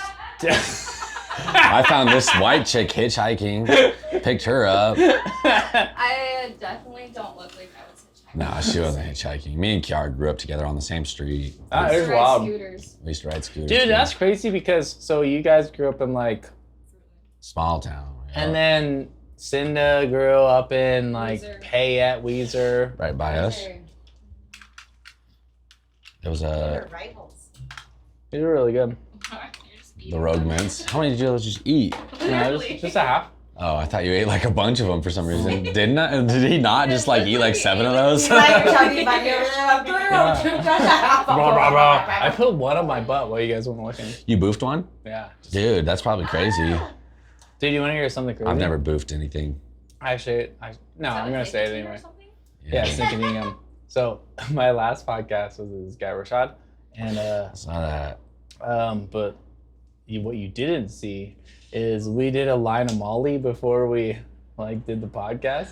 And just And we were just like, he's like, bro, I'm struggling. And he's like, do you have any cocaine? And I was like, I do not. I was like, I have some Molly. He's like, fuck it. And I was That'll like, work. fuck it. So we just did a line. And I was like, yeah. All right, well, kind of horny now, but let's go. See, that's where. And actually, one of the podcasts that I didn't release with my buddy Robbie, we crushed up a line of Viagra. And I was like, he's like, I forget how it got brought up. But we were like, what are we doing here? And I was like, I don't even know, but do you want to try it? And he's like, yeah, fuck it. So we were just like, I can't and I was say like, what are we, like, is this gonna do anything? I'm like, I don't even know, but like, it would be funny. And we're like, yeah, it would be Bricked funny. up. And so we just snorted a line of Viagra for no reason. Just freaking. Like, we didn't even fuck or anything. We just snorted it, and then it was. We just did some Viagra. Yeah. I never released that episode because we fucked.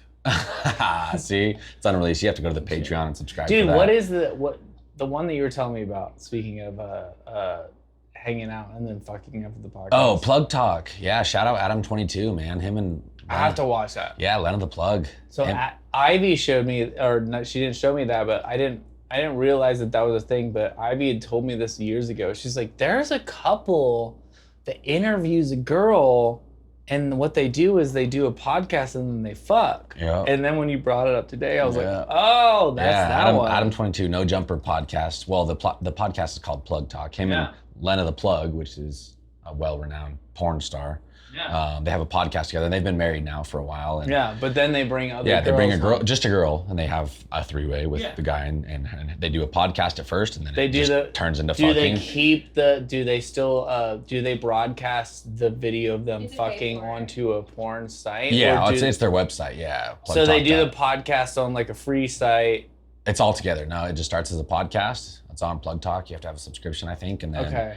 yeah, they just Because do. that's one thing I thought about. I was like, do they broadcast the 3-way later, like to God, everyone? No, it's all on behind a paywall. It's all behind Okay. a paywall, and they just. Yeah. Dude, Yeah, that's but there was that really- big controversy because they're married and they've only had 3-ways with other women, right? And he finally let her go fuck Jason Love, who is like a big black porn star with He is very hot. big cock, right? And so yeah, You they're- had me at black. I mean, they sounds big. he let her go fuck him on OnlyFans Yeah. for whatever bag they made. I'm sure they made plenty Yeah, of money off of of it, course. but there was a big controversy. Like, how can you let your wife go do this and do this? And he handled it pretty well. He's You're like, like, just did for you the bag, you know how much money I Did made you off? see how much money I made? Yeah, and it's like I feel like Is that the controversy? Only Yeah, is like. he was married. They were like, how are you gonna let your wife go do this and this and this? And like, well, you offer me $5+ million, like Yeah. everyone's got a price, I guess. That But is very true. Everything has a price. everything has a price. Exactly. That is crazy. But yeah, Plug Talk. So I just didn't realize. I thought potentially they did their podcast on like a free streamer, and then they're like, if you want to see what happens later, go to this. Here, yeah. So that's interesting. Well, they'll release clips, you know, like the build up or whatever. They probably have an Instagram where they release clips of the build up. All the monetized. Like, go see here for the rest of the podcast, right? Yeah. It's a great idea, and I guess they're killing it. But I've been wanting to do that as well. Like, yeah, of course. Like, Plug Talk. If we could just get to a point where enough people are watching you and I, we could fuck. We could fuck. Everyone has a price. See? Yeah. Everyone has a price. Like, I don't really like dick, but give me 10 million. I ain't. I do like that money though. $20 is $20, you know what I mean? I ain't gay, but bro, I ain't gay, but like $50 definitely gets me a lot. Dude, I do know this guy, and I do feel this way, where there's this guy that I did some video for his business, but he was like, in college, I did some gay porn. He's like, I'm not gay, but they were offering me $5,000. He's like, $5,000 to have somebody suck my dick? He's like, yeah, I know that logistically that makes me gay, but by the book. But financially that makes me $5,000 richer. And he was like, I'm in college. So I was like, I do get that. I was like, okay, I see what you're saying. He's like, I don't wanna like fuck a guy, but if you're gonna offer me $5,000 to suck my dick, like on like camera, if you liked it. I guess Just I'll going do to work. it. Yeah. Just And I going was to like, work. I see what you're saying. I never was offered that in college, so I don't know if I have those tendencies. Yeah, there'd have to be a big bag in that for me. I think. You know the idea of like everything has a price. Right. Oh, yeah. So it's one of those things. You're like, okay, so we used to play this game in college. I don't really want to play this game, but I'm gonna offer it anyway. But like, it's just like, okay, so for $1 million, would you eat shit out of a fat girl's asshole? $1 million. $1 million. Cash. Tax-free. Absolutely. Eat shit out of a girl's ass. Okay, how about $500,000? Would you do it for $500,000? Does everyone know about it, or is it? See, those are the questions that does help. Like now because when we played this game, there was no internet. So now you have the internet. So like, what if people watched you? That is a thing. That's a bigger price. It's a bigger price if it's public. Yeah, exactly. We didn't have that question. Like, so when I was playing this game, it was just like, okay, so if I give you $500,000, will you eat shit out of that asshole? And I was just like, dude, I don't like this game. But probably yes. I can do a lot of. I was like, fuck. I can do a lot of stuff. It's like, bro, that guy that won the lottery last week, some guy from California won the Powerball. It was like 1.7 billion or whatever. But also, you ask a desperate person, because like if you are a successful business person, you're gonna say no every time. You're like, I'm already making money. There's no big deal. Yeah. But if you ask me as that broke college kid, and even me now, I'm like, okay, so if somebody asked me like, will you eat this fat guy's asshole? Now it's a guy? It doesn't matter. It does. If it's a guy versus girl. I don't think it matters. No, you don't think if there's shit in there. I guess shit's shit, huh? So I'm like, if I can make $500,000, I'm like, okay, so that's a lot of money. Do I do it? I'm like, but so if I do, but then if the question that you asked is like, but everyone sees it. So now you're like, okay, so I have to know that my mom and my sister and my friends saw me eating that shit for $500,000. Now it's a different story. So I'm like, as long as we share the wealth with them, I feel like. Do it. Yeah, exactly. Can I buy my mom a house on it? Give me $1 million and I'll talk to you. Like, sorry, mom, I had to eat shit to get you this house, but do you like the house? I know. All right, this is off topic, but my favorite would you rather? Would you rather put a toothpick under your big toenail and kick a wall? I don't like that. Or clip one of your nipples off with a pair of fingernail clippers? Fingernail clippers. Yeah, I'm taking the nipple off too, for sure.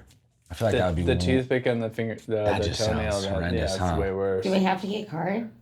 Little bunt? What kind of ball is it? See, I don't like. Obviously, the either or is shitty, but yes, if you have to pick one or the other, the clip is better. That grows back, I think, right? Which A nipple? I feel like a nipple would grow back. I don't think so. No? It's just gone? Fuck if I know. You just have an areola now? I don't even care about the nipple being there. You're a boober and ass guy. I just ass. Ass, same. See, like... I just don't want that thing up my toenail. I think up the toenails is one of the worst pains that exists in modern or ancient. I think the worst pain I felt was my dislocated elbow.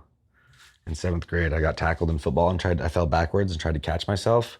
And this joint that's supposed to bend this way, bent all the way back this way. Dislocated my elbow. That was the worst pain I ever felt. I think that my worst pain was my dad telling me. I'm just kidding. I was gonna make up a story, but that was it. I didn't get to the dark part of my dad's story. I know. Damn it. Let's do it. Is it coming here now? Do you want to do it? Yeah, we already talked about it. I met my dad at 20, right, for the first time. But you didn't get to the dark part. You don't have to, actually. At 22, he passed away. I knew him for 2 years. It was like, it was his 3rd open heart surgery. Yeah. And just like a surgery gone wrong.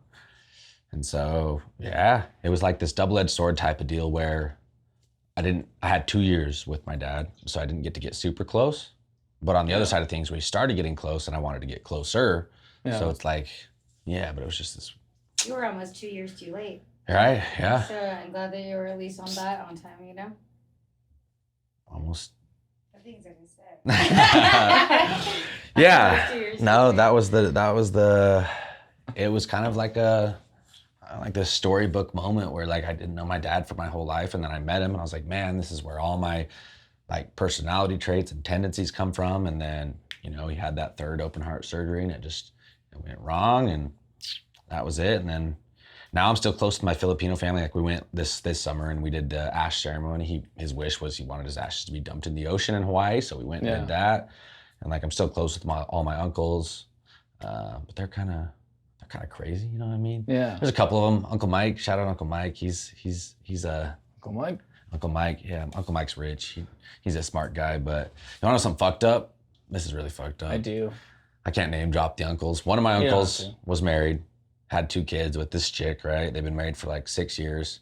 His brother, my other uncle, was having an affair with his wife for like 2 years, and they finally found out, and now they split up, and now she's dating the other uncle, and it's just like, there's bro code, and then there's brother code. Like that's a whole nother line. And my one uncle didn't do anything about it. He didn't care. He was just like, bro, my brother, your brother, you don't have a brother, no? I do. You do. So say you were married, you got a wife. Your brother fucked your wife for 2 years behind your back. What are you doing? So that's the difference between bro code and brother code. I would have curb stomped. That boy would have been like. Is that you forgiven him? Nah, fuck no. Nope. Say the question. Is brother code you forgiven because he's your brother, or is bro code like you fucking curb stomp? I don't think I could. I mean, that's like my one thing is like I'm loyal. Like I'm loyal as fuck, and I will do anything for you. Like I'm a yes man. I'm a people pleaser. Like I will bend over backwards for anybody that is close to me. But you wrong me like that, you're cut off. It's simple as that. Like. So okay, this is a good conversation. So this is. I'm very curious about this. So you said bro code and brother code. Right. So does bro code mean bro less? code? See, like, but I'll be the first to admit I don't follow bro code. Like me and my homies, we're Eskimo brothers here and there. You know what I mean? Like yeah. But it's with permission. They're like, no, I don't care. Like if it was one of my homies' exes that like he got his heart broken over, I'm not gonna go. But like. Some of the homies we have Eskimo bros with, but brother code, it's like, dude, that's your brother's wife, your bloodline's brother's wife. Like that's just, that's another line that I could never cross. For sure. Yeah, and yeah, so we don't fuck with that uncle. He's ex-made out of the family. That uncle did fuck with brother code. Brother code, dude. Okay. Yeah. So that's dude, there is these messy lines. So So I'll tell you this thing. I dated this girl, and my sister fucked her. And she was the love of my life. So I was like, I think that she fucked up with brother code. I mean, it's sister code. Right. That's there's a lot of variables in this equation. Your sister. That's tough. Were you mad? So I was mad. My sister and I are good now, but it took a minute. It took a fucking minute. So here's another question that I asked myself is just like, did I forgive her quicker because she's blood, but I probably wouldn't have forgiven a friend? For sure. Like if it was a friend, I probably would have been like, fuck you. Right. But then when I meet other people that like, they both kind of like did the same thing, I'm like, good for you. You figure out a way around that really hardship and now you're still friends. So I was like, well, can I do that? Can I look past this betrayal and move forward? And so I'm in the late stages of like, yeah, I've moved forward. Like me and my sister are really close again. Yeah, see, and I guess I've never had that experience. Like my older sister, she met a guy from England online. Yeah. And they got married and we had their wedding in London. And that was like super cool time. And he lives here now and whatever. So if you were to compare the situation. If I had a girlfriend. No, it would be more like if you fucked her husband. That would be the situation. And then she would be like, can I forgive Ryan for fucking my husband? That would kind of be it. Because Lindsay would always be like, yeah, but I'm not a dude. And then. See, it's like, would you rather have your girlfriend or your wife cheat on you with a guy or a girl? I wouldn't want my wife to cheat on me at all. I agreed, touche. However, if she did, would you rather it be with another guy or girl? I don't think it matters. That's fair. But to be fair, to back up, it might depend on the situation. Because it like, for me, it was like, because she would be like, well, like, what if Justin did it? And I was like, well, if Justin... she would pull like oh well, it's not as big a deal because I'm a girl and I fucked a girl. And I was like, see, I feel like it's easier. I would be pissed if Justin did it, right? So why wouldn't I be pissed if you did it? I think that's one of the things too about the Mormon religion is they keep a lot of closeted gays, right? Because they don't want to come out as gay because they're Mormon and they know they'll be, Mormons, whatever, guy's supposed to marry a man, whatever it is.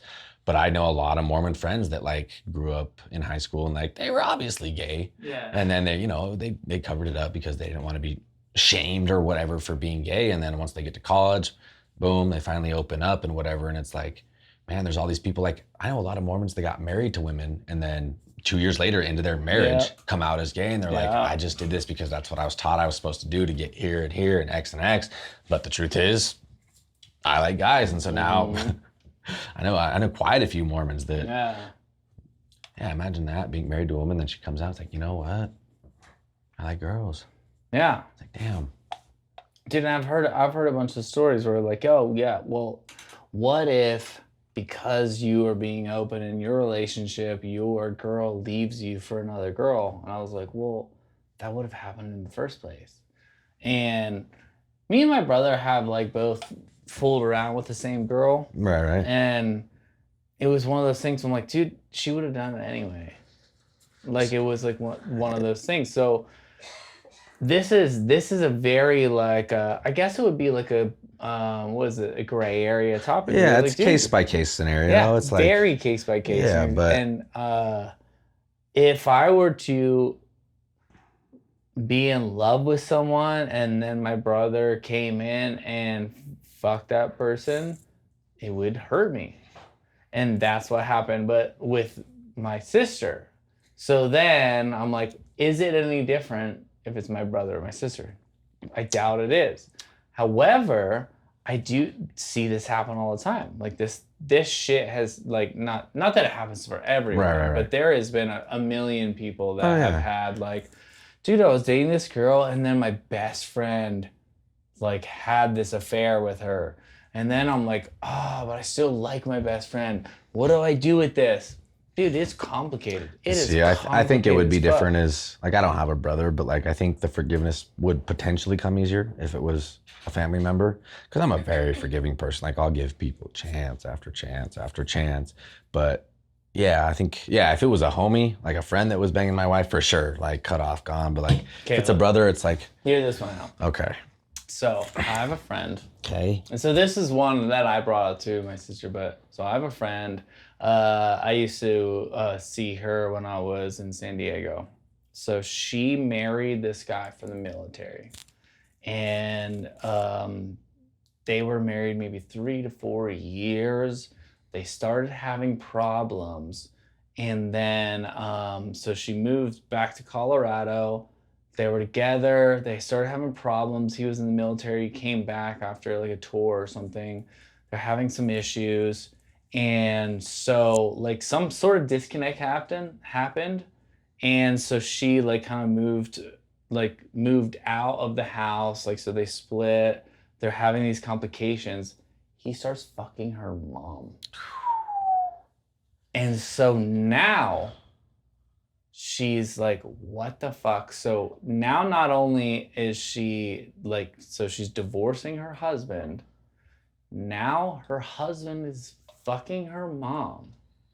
And now when it comes to these big, like, so you imagine family things. Like, Right. like Thanksgiving, everyone's coming in and The she's most like, awkward turkey ever. fuck off, I'm not coming to family stuff. Yeah. So she has been dealing with that. So that happened like 6 or 7 years ago, but she's just like, yeah, I can't even go home to family dinner because my mom was fucking my See, ex-husband. when you bring the mom into the equation, that's a whole different conversation. It's I think wild. it's like, So this is the same thing of like, but that like I told people, I was like, dude, it doesn't matter if it's a sister or a mother. Like, dude, it's the blood. family is Yeah. fucking complicated. You're like, what the fuck? Yeah, it's blood. I'm like, dude, how do you deal with that? And then what if you want to repair things with your mom? Like, how do you do that? How does a person be like, you know what? Beyond, like, say they did it 7 years ago and her mom's like, I want to ask forgiveness. I want to repair shit. Like, how does one bring back, hey, you know what? You're still my mom and I love you. Like, how do you do that? I have no idea. It's fucking nuts. No, yeah, I think that just comes down to the person and like the level of forgiveness they have in their heart. It's like, you know, different situation, but like when my dad hit me up, like, sorry for leaving, like, will you forgive me? No. And for me, it's just like, yeah, of course. Like, you know, everyone's goes through their own shit. Like, they were young and I'm sure they had their own shit going on. It's like, but when you come to messing around with spouses of your family members, I don't know, it's a whole different conversation. And I just hope that never has to be a problem for me. But luckily I have 2 sisters. One's already married, the other one's super young. So I don't think I'm gonna ever have to worry about that, but. That's fair. But I wonder that with like, so I wonder like when I know people that say, for example, their parent hit them and then they forgave them, or like say like there's like the guy, like the father who left for 20 years and then came back. I'm like, how did you forgive them? Like, how, like in those situations, we all have these situations where like, dude, that was 20 years ago though. So like, how do we like move past it? And it's the same with like even military with like these countries that are like, oh, we committed these crimes, but that was 20 years ago. Now we're gonna figure out something else. So Right. I do think there is a way. No, I don't have that way. Right, like right. I No, for sure. I mean, people change, you know, it's like, what do they say? The male's mind isn't even fully developed till age 25 or whatever. yeah, Like, I would you say know, like 45. yeah, exactly, right? Yeah. We're still developing out here, but That's how I feel. no, like the thing for me is like, you know, I just tried to put myself in my dad's shoes. Like, you know, he got my mom pregnant, didn't know what to do. Like they weren't married, didn't have the financial stability to raise a kid on their own, whatever it was. He wasn't ready to be a father. So he just, you know, he just disappeared. And I get it. Like I put myself in his shoes. Like if I accidentally got someone pregnant and like I was not ready to take care of a child, then like, you know, and I don't think maybe that wouldn't be me, but no, it's whatever. Like, you know, he came back around and met all the family and I'm pretty forgiving. Like you know what I mean? Like I just want to make peace. I'm a mediator always in all situations. Like even with my roommates that I used to live with, like they would always fight, and I was just always the peacekeeper. Like I'm the most non-confrontational. Like I like to just be chill, you know what I mean? Like even at our business, like my business partner and employees will butt heads quite a bit, and it's just always they come to me like, hey, like why was he talking to me like this and blah blah blah. And I just like the peacekeeper. I don't like tension. I don't like fights. I don't like arguments. And like it was always that way as a kid. Like my mom and stepdad would argue, and it would just scare me. Like I didn't want to hear them arguing. You know what I mean? So I was just always like, I just want Same. peace, man. You know what I mean? Do you feel like a mediator? Yeah, for sure. That's All how the I time. feel All in the time. general. I'm Yeah. like a mediator. Yeah, Like, I at don't- work, at home, with my roommates. Yeah, it's just always like, Have I you never ever- fight. I never beefing with anybody. Have you ever been in an aggressive fight or been hit or hit someone? Yeah, only a couple times. I mean, in high school, in middle school, I was in one fight, and in high school, I was in one fight. But other than that, and it was like over some stupid, like not a real, What's the most aggressive one? not a real. This kid named Caden H. I'm just gonna say Caden H. I'm gonna say his full last name, but he like. Fuck Caden! Yeah, fuck Caden. Nah, he's all right, but he's weird. But in like freshman year, he like jumped on me and tried to like strangle me from behind, and blah blah blah, and we got attacked, and he ended up getting suspended. There was a few punches thrown, but like he attacked me out of nowhere. I was like kind of like, see, that's the thing though, is like as much as I like to be the chill guy, I'm also an antagonizer. Yeah. Like when people get drunk or people get fucked up, I'm like, yeah, dude, you should ding dong ditch that, or you should jump in that pool right now, or you know, I like to. Okay. But I'm always the dad of the group. Like my friends get fucked up, and I'm always having to like, they're doing stupid shit. I'm like, yo, come on, that's like over the line. But I think that's just my Filipino liver. I think it's a gift and a curse. Is my tolerance to things. It's like I can drink and drink and drink. Not trying to be that guy that's like, oh yeah, I can drink 6 kegs and still, you know, pilot a boat straight. But no, I do have a high But I tolerance. can And pilot boat straight. exactly, yeah. You give me, yeah, exactly. Dude, so I'm asking because, okay, so I've never been in a fight.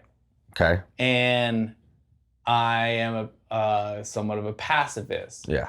So obviously I am a bit older than you, but that doesn't mean that you won't ever be like there. But like I'm curious, why haven't I not been in a fight? Because I am a mediator. Yeah, of no, sorts. you're a friendly guy. So like when something gets escalatory, when things get a little like aggressive, when there's two people, whether it's me or another dude, or if it's another dude and another dude, I'm like, ooh, like why don't we just settle down? Like, Yeah. dude, let me like I will always take the like back foot and be like, you know what? Why don't we take a back foot or like why don't we just like have a drink together and talk about blah blah blah? Just Or if communicate someone's it, angry yeah. at me, like if they're like, dude, fuck you, and they like get really aggressive in my face, I'm like, I will always say sorry. Like versus I think fighters or like people that get into fights are like, well, fuck you. Yeah, like, don't get yeah. in my face. Like, they immediately rise to the occasion. And I will always take a back foot and be like, hey, man, I'm sorry. I didn't mean to offend you. Right, exactly. And See? maybe that's a pussy in me, No. or maybe it's a de-escalator. No, but, like, it's- I hold it to, like, a de-escalatory nature of, like, who I am. And I'm like, actually, dude, I'm so sorry that I did that. Like, I didn't mean to offend you. Like, you're with your friends. I'm so Yeah. sorry. Like, let's have a shot. No, And so I- that's what I would do. So now I'm almost 40 and I've never been in a fight, but we were talking about like people getting in fights like earlier. And I was like, dude, some people really love to get in Oh fights. yeah, no. A lot of my friends, man, And- they just get as soon as they start getting drunk, they become. And that's one thing. I'm grateful for is like no matter how drunk I get, I feel like for the most part I would make the same decisions as if I was sober. You know what I mean? Like yeah, I get a little more fun and like wild and rambunctious, but like at the end of the day, I'm still like, okay, I shouldn't do this or I should do this. But man, some of my friends they get 6 drinks deep and then. There's just that switch and there's no one home upstairs and they'll do whatever they want to fight. It was my old roommates, man. They were fighting all the time. That's why one of my roommates moved out because this and this. And I'd be sleeping in my bed at 2 a.m. and they'd come busting into my room screaming at each other. I'm like, what the fuck is going on? And he did this and said this. And I'm just like, you guys are fucking knuckleheads. How much have you drank tonight? And there's like 3 empty cases of White Claws on the table. I'm like, yeah, it's time for you guys to go to bed. But yeah, no, I don't think that's the pussy in you. I think that's the good person in you. I mean, like never is there a situation where a fight is a good idea. You know what I mean? I don't think so. Unless it's UFC and we're betting on it. Wait, see? UFC. MMA, yeah. I thought you said you have seen. No. No, it's never, two wrongs never make a right. You know what I mean? Yeah, that is true. That's the only reason I told you that story is just for you to tell me that I was in the right. So I think that's you to tell me an admirable that I was very admirable. Yep. So keep going. Yep, it's an admirable trait to have. A lot of people will like to fight and can't humble their own ego. But for me, I like to pick my battles. I can hold my tongue. Some people can only hear hands. Yeah, some people just Dude, it is wild though. I'll let people take their little like ego, whatever they need to boost their ego. Like, go for it, man. Like, I'm doing my own thing. Bro, I don't know. I think I am gonna get in a fight in the next 5 years. Why? Just because I haven't been, and then the more I talk about it, the more people are gonna try to fight me. He's just picturing it in his head like, I'm just like, dude, I don't want to, but then people are gonna be like, yeah, but you're a pussy. And then I'm like, fuck. Nah, I've never been in like a serious bad fight. I've broken lots up between my friends downtown. Like, one of my homies got arrested downtown because they all got in a brawl, but... Yeah, see, I don't want to do that. For what? What does anyone gain out of brawling drunk downtown? You might get booked? Like, what? Yeah, exactly. Somebody's gonna be... We were talking about earlier, like, is some girl gonna be impressed by how manly you are? Yeah, look, you punched that guy in the eye a couple times. Like, whoa. Or you get to tell your friends, I beat the shit out of them, but like, you're risking potentially going to like jail or prison for beating somebody up out of like nowhere. Yep. I'm like, well, do you want to do that? And I'm like, I don't know. There are a couple situations though. I always say like things that boil my blood. Like I said, I'm usually pretty chill, but like people who hit women or like weird people with kids, like those are the two things. Like we have a lot of freedoms right here in this country. Like we can do whatever we want. Keep your hands off of kids and women. It's like 2 rules. It's not that hard. Yeah. There's some people that can't seem like if someone. So that's a good position. I would curb stomp the fuck out of somebody if someone hit a kid or a woman in front of me. This is actually a really good conversation. Like if you were to be in a public setting and a guy hit a girl, like physically in front of you, I have asked myself, it's like, would you step up and would you do something about this? He hits her and continues to try to attack her. Yeah, or even if he does it once, like, do I step in and be like, For sure I'm saying something. So, like, bro, what the fuck? I personally want to be a person that's like, you just hit that girl, I'm gonna start hitting you. Like, that's the inner me. Don't get me wrong. Yeah, that's who I want to be in my head. And then I'm like, do I have the balls to do it? Because I'm like, I've never been in a fight. So see, to me, it's not. Yes, exactly. Does doing that make it better? Say it's Does doing that make it better? I don't know. I mean, I would hope. Exactly. Does doing it make it better? But if for her, somebody does that were make her? to, She's still gonna go home with them and then take that situation out on her. For her, no. And obviously, I think this is very hypothetical because is there a situation where we are all sitting together in a room and a guy hits a girl? That doesn't really happen anyway. It's almost always in a private room. Like the examples of when guys hit girls isn't in public. It's almost always in their private situation, right? So like we are only hypothetical, like thinking about this, like what would I do in this moment? But that doesn't ever happen in front of us. It's always in closed doors. It's in that bedroom where they hit someone. But in public, they're being very nice. They're like, I would never hit a girl. I would never hit a girl. And then they go into that closed door and then they hit someone. Yeah, if I was like at the house with the homies, like one of my roommates or whatever had a girlfriend and hit her, I would definitely step and be like, yo, what the fuck was that? And if he was still aggressive at that point and didn't realize at that point he was in the wrong and whatever. But yeah, like you said. But I don't think it would ever happen in actually real life. No. And if it does, I do hope that in that situation, if I saw somebody in a house put hands on somebody, I'd be like, no, fuck off, and actually like fucking hit them. Right. And I don't think that ever happens. I think it only ever happens.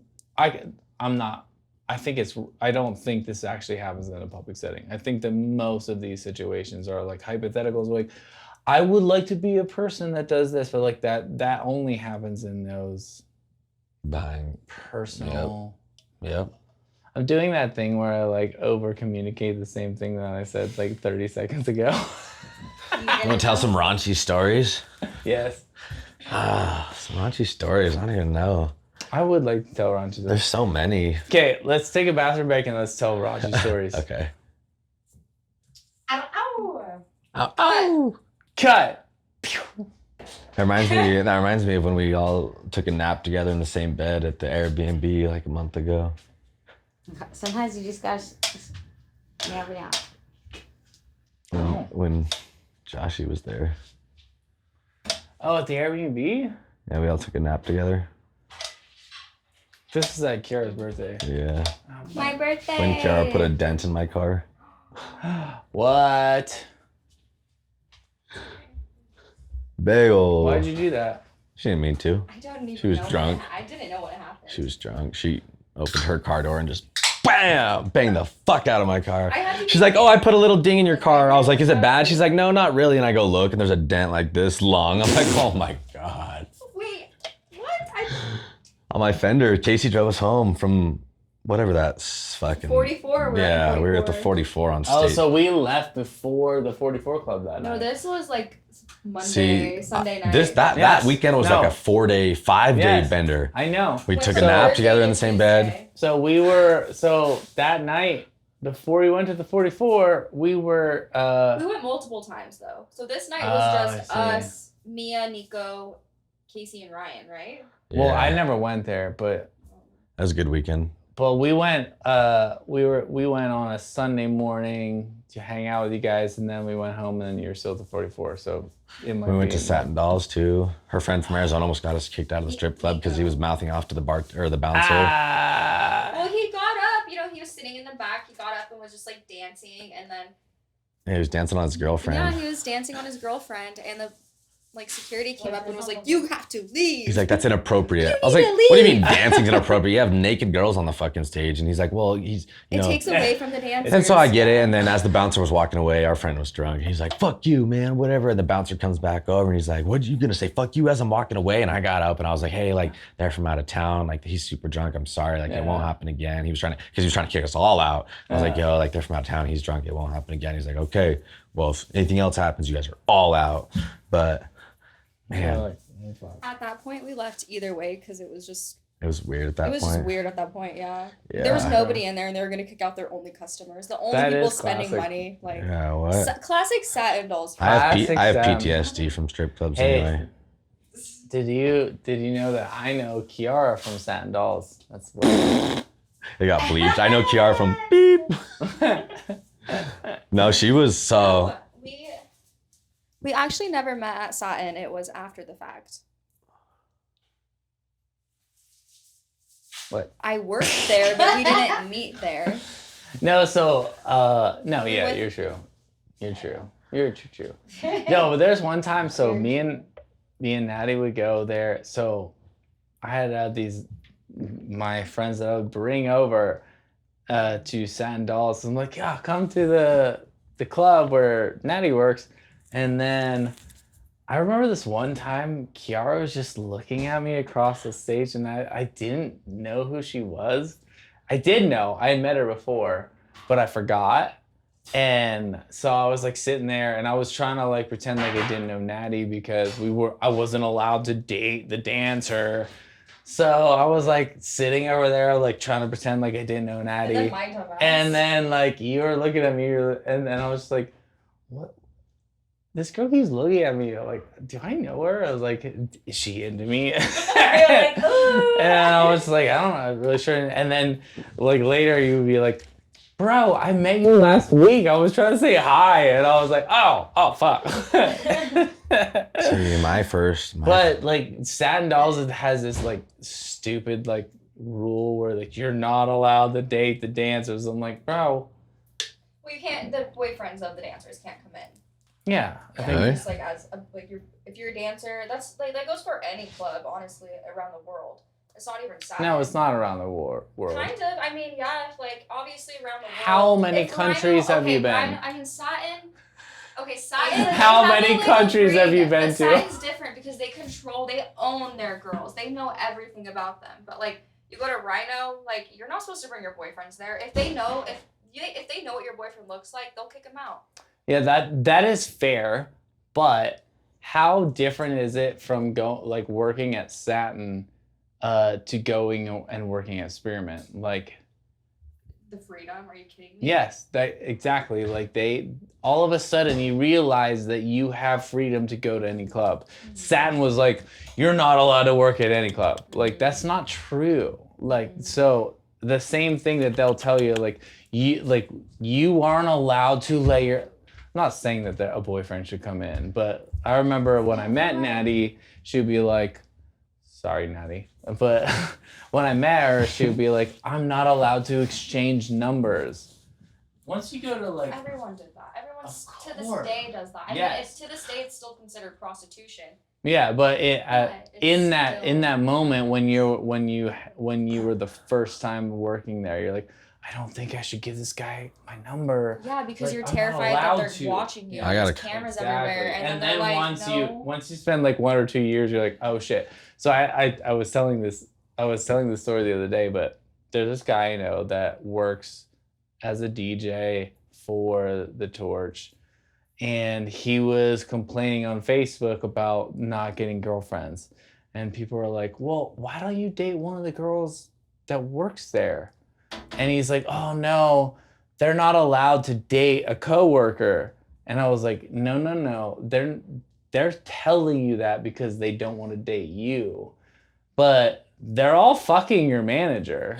True. But they don't want to date you because it's not because they're not allowed. That's their excuse because they don't want to date you. Like this dude just kind of like he's not dating. This is like years and years ago? No, this is like recently, but he's like posting it. So like these rules are in place for sure, but they are being broken for sure. See, I got that's one of my raunchy stories. My first strip club experience. It was bad. It was the first time I took Xanax too. Oh, Do you like strip club? I would be in Yeah, they're fun. Like for a while, like 18, 19, I was like, yeah, like there's no point. Like what? Like what's the point? Like I'm not getting anything out of it. And then the first night I took Xanax, I got like bar-tarded. Like bro, first time I took Xanax, like I used to be so against the strip club that like I remember the first time like me and my roommates moved out to Boise. We went to the hookah bar and then they were gonna go to the strip club. And I was like, take me home. Like I'm not going to the fucking strip club. So like I didn't have any interest. And then yeah, the first night I took Xanax, I don't know how many I took or what happened, but I woke up the next morning, dude, and I checked my bank and I spent like almost $5,000 at the strip club at Spearmint.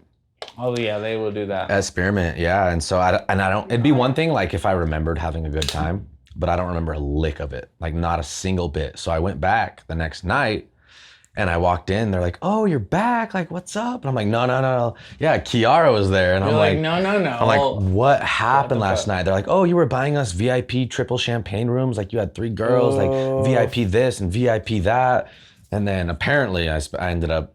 No, let me tell you what happened because he was on his Xanny journey. Oh, you got it. And okay, so he's Dark there phase the of night my before. life. Dark phase of my life. He spends $4,000, comes in the next day. I'm cocktailing. I didn't work the night, or I might have been there the night before. It was a busy night. Maybe it was Sunday the next day. I'm working. He comes in and he goes, Keeks, what happened last night? I'm like, what do you mean? Like, what's going on? He's So like, he legit spent $4,000. Yeah, he's like, I spent $4,000, and I was like, I literally can't tell you. Like, we grabbed the manager. He like, is talking to his manager. The manager's pulling up all the dances and proving to him that it was all signed for. Like, you did do this.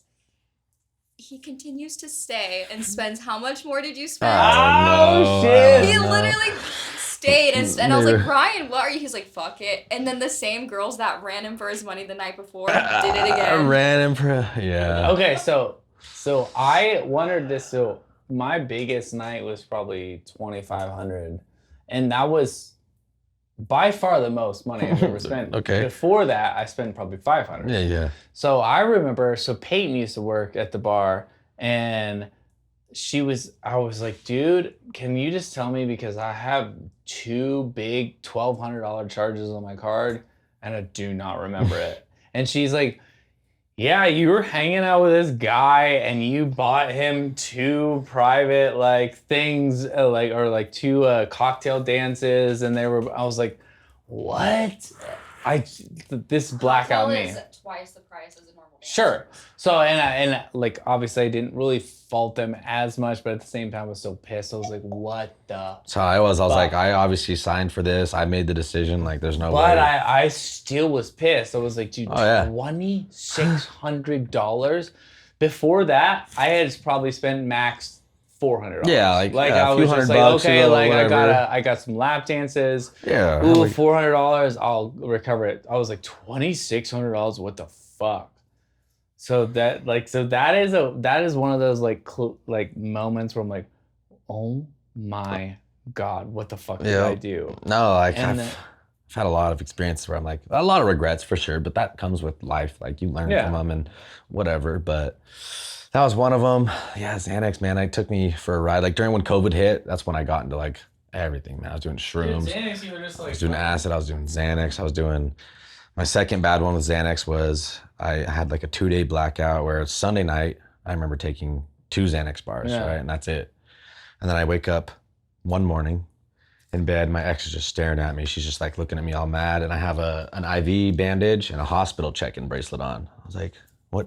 Oh no. What day is this? She's like, it's Tuesday. It was Tuesday morning. All I remember was Sunday night is taking Xanax, and apparently I took way more like during that time, and I blacked out, and then I didn't show up to work on Monday. So she came to check on me, and I'm like, I'm coherent. Like I'm walking around, I'm bleeding because I had fallen and hit my face on something, and she didn't know what I took because I like never shared like any of that stuff with her. It was kind of and I'll take the blame for that. Like I did. She was super against drugs, and like, you know, we dated for almost 4 years, and so I'd kind of like, you know, do that stuff on the low key. But yeah, she found me like that, took me to the ER. I got a CAT scan because I hit my head on something, so they're making sure I didn't have a concussion.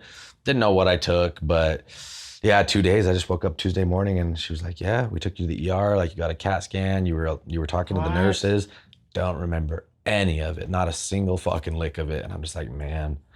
So those are my 2 Xanax bad Dude, nights. But so if you do, so sorry to interrupt. No. But like, if you like Xanax, I'm not saying Xanax is bad per se. I don't think that anyone should like get on the prescription. But if you are, but like, do not mix it because that is a recipe for a blackout. Like, and as soon as you start drinking, it's so if you, it's like a roofie. Yeah. Like if you take a Xanax and a drink or two, guaranteed blackout. Xanax alone can make you black out. Sure. Yeah. So like guaranteed. So like, I didn't know this, and I had it a time or two, but in general, like, dude, if you want to like fuck with Xanax, that's fine. Like if you're a person that has anxiety or whatever, like dude, like Xanax, like I'm not saying that you should not take a Xanax for any situation. I do think it's probably not the best. However, you should not drink on it. Like as soon as you start drinking on it, done. Like there you go. Like erase that memory. And I had like the 1 or 2 times I did it. Like, dude, I don't know what the fuck happened. And I was like, well, why are we doing this? I'm like, I wanna have a good time. So why am I taking a Xanax? So my goal is to like big pharma is scary, and it's like I don't they obviously purposely make drugs that'll get you hooked and like keep spending money from your insurance and whatever. Like the ultimate ideal goal is to stick to the natural stuff that grows from the ground, you know, shrooms and weed. Like shrooms, I love, and I'm glad that they're finally like in Oregon and California, they're doing like medical research because it can cure like PTSD and stuff. But like even acid, like I love shrooms, but acid I had a couple bad trips on.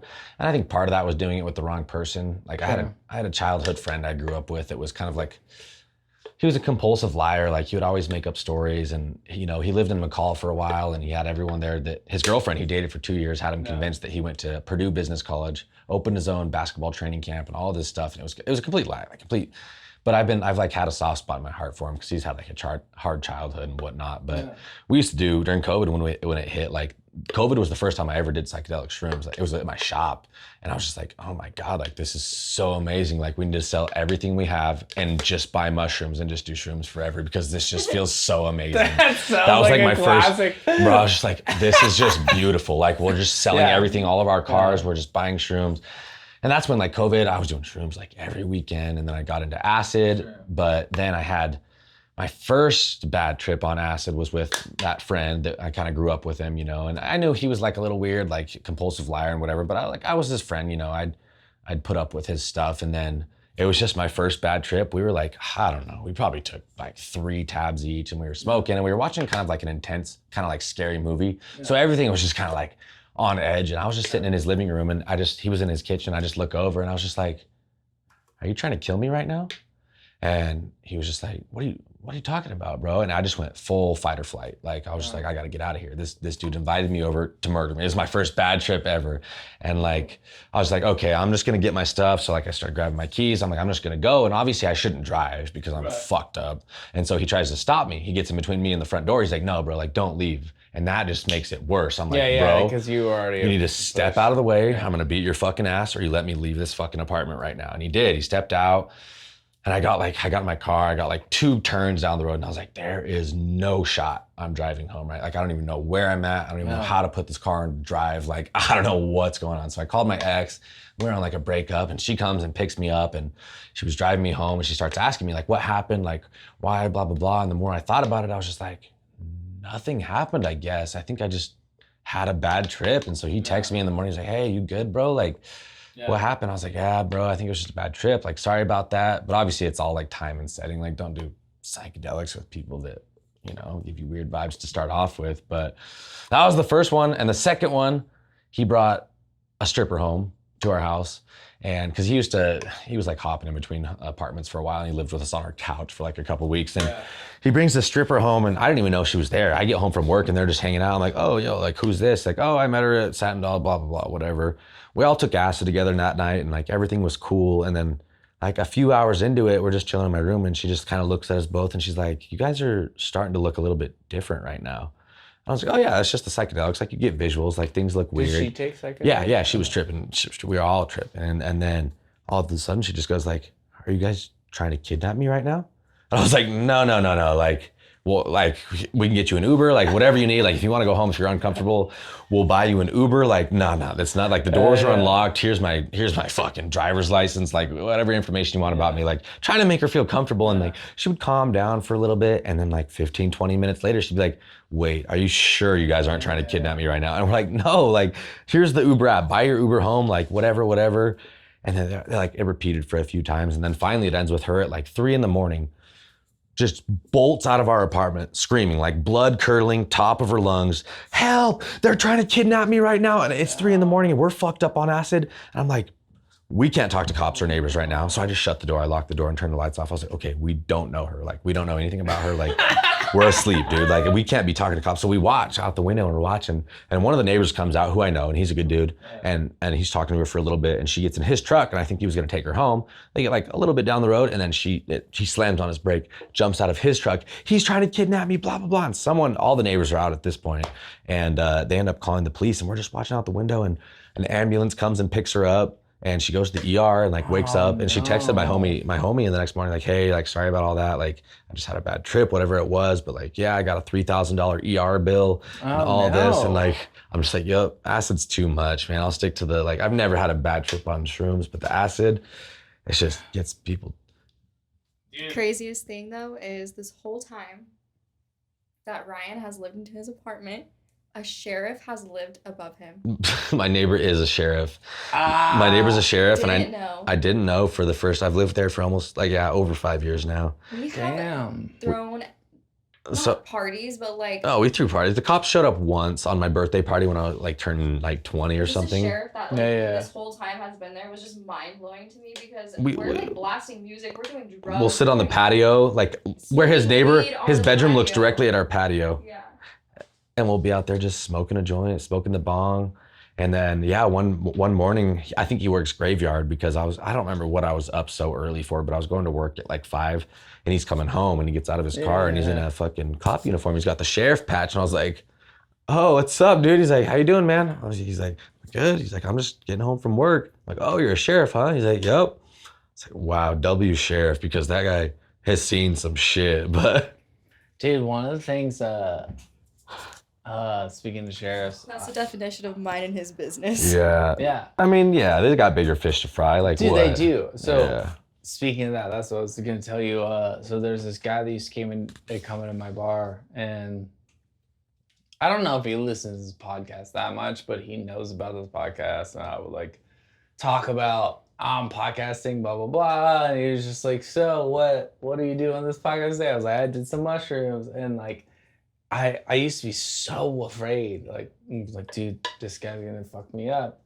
I'm like, and then I'm like as long as if you're homies with the circle, it's gonna be fine. Yeah. If you're outside the circle, it's not. And so that's why, like, maybe it's like a privilege of mine for like knowing him. Right. But he'll be like, "So, what drugs did you do today on your podcast?" And I'll be like, "Well, I did some mushrooms." And he's like, "Yeah, that's fucking funny," and he doesn't care. Right. But if he were to pull you over with a sack of mushrooms, he would care. He's got to do his job. Yeah, he has to do his job. But like, he also knows me, and he knows that I say this, and him and I follow each other on Instagram. So this is out, and so like I'm like, oh shit, like this is a guy that runs my beat, or like the beat of like this, like the bench. Yeah. But I know him because he came to my bar and blah blah blah. But also, this guy has the power to put, like, he'll be like, "Dude, you were talking about that, like, so I'm gonna start investigating you." So in certain ways, when I was like bartending, I'm like, "Ooh, dude, I shouldn't talk about this." But at the same point, I was like, "Dude, this guy doesn't care." Yeah, he's going out there trying to get like exactly. He's there's trying a to difference. like watch for some shit that is happening. So he doesn't care that much, and so that's when I realized, I was like, "Dude, as long as you're not being a dick and you're not really hurting anyone, they're not gonna care." Or if you're not black. Right. Like, you can't be black. I mean, yeah, it's crazy too. It's Idaho. You can't. It's be Idaho, black exactly. We're one of the last I can't have this podcast and be black. Like you can't do that shit. No, I think this is a new era. I think they can. But Idaho, though, honestly. But yeah, this guy will. He's like, it's gonna be fine. Like he's like, "Did you do some mushrooms? No big deal. Blah blah blah." Yeah. Like, whatever.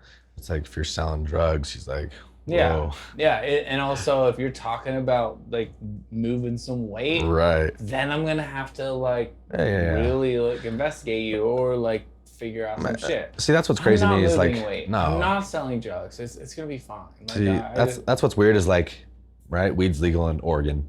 You can drive 45 minutes, go buy an ounce of weed legally. You cross that river back into Idaho, and you can be arrested on a felony charge for it. Wow. A difference of 1 mile. You can buy it in Ontario, get arrested for it for a felony in Idaho. It's like, Yeah. For what? Eventually, it's all going to be legalized everywhere. But, I think so. Yeah, it's going to take time. Idaho's just behind. I mean, even gambling, weed, Dude, all that I stuff. want Idaho's gambling so. But you have to bad, give yeah. him credit, though, because you would think, like, we're lucky that we are right on the border, because imagine, like, they could be pulling over anyone. Yeah. Oh, yeah, for sure. When at first in Ontario, Oregon, dispensaries were not legal. It was only not in Malheur County. It was only in Baker or Huntington. You had to drive to Huntington.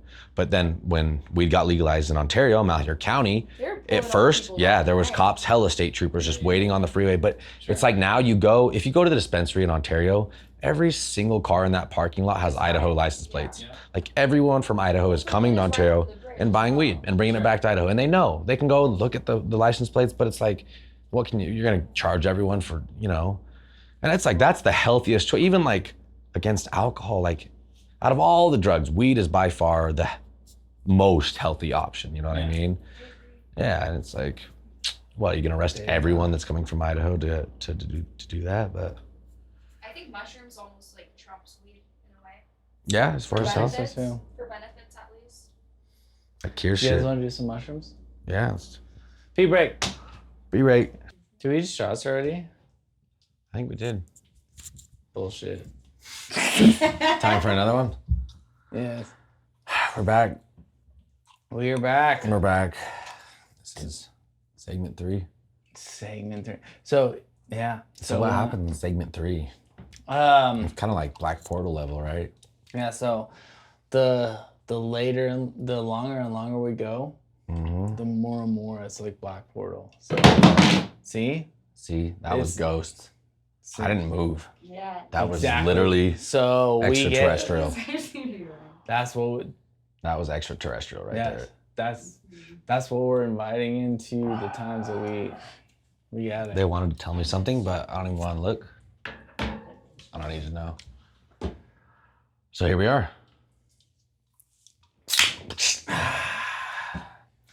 Mine's pretty full. Dude, I was gonna cheers.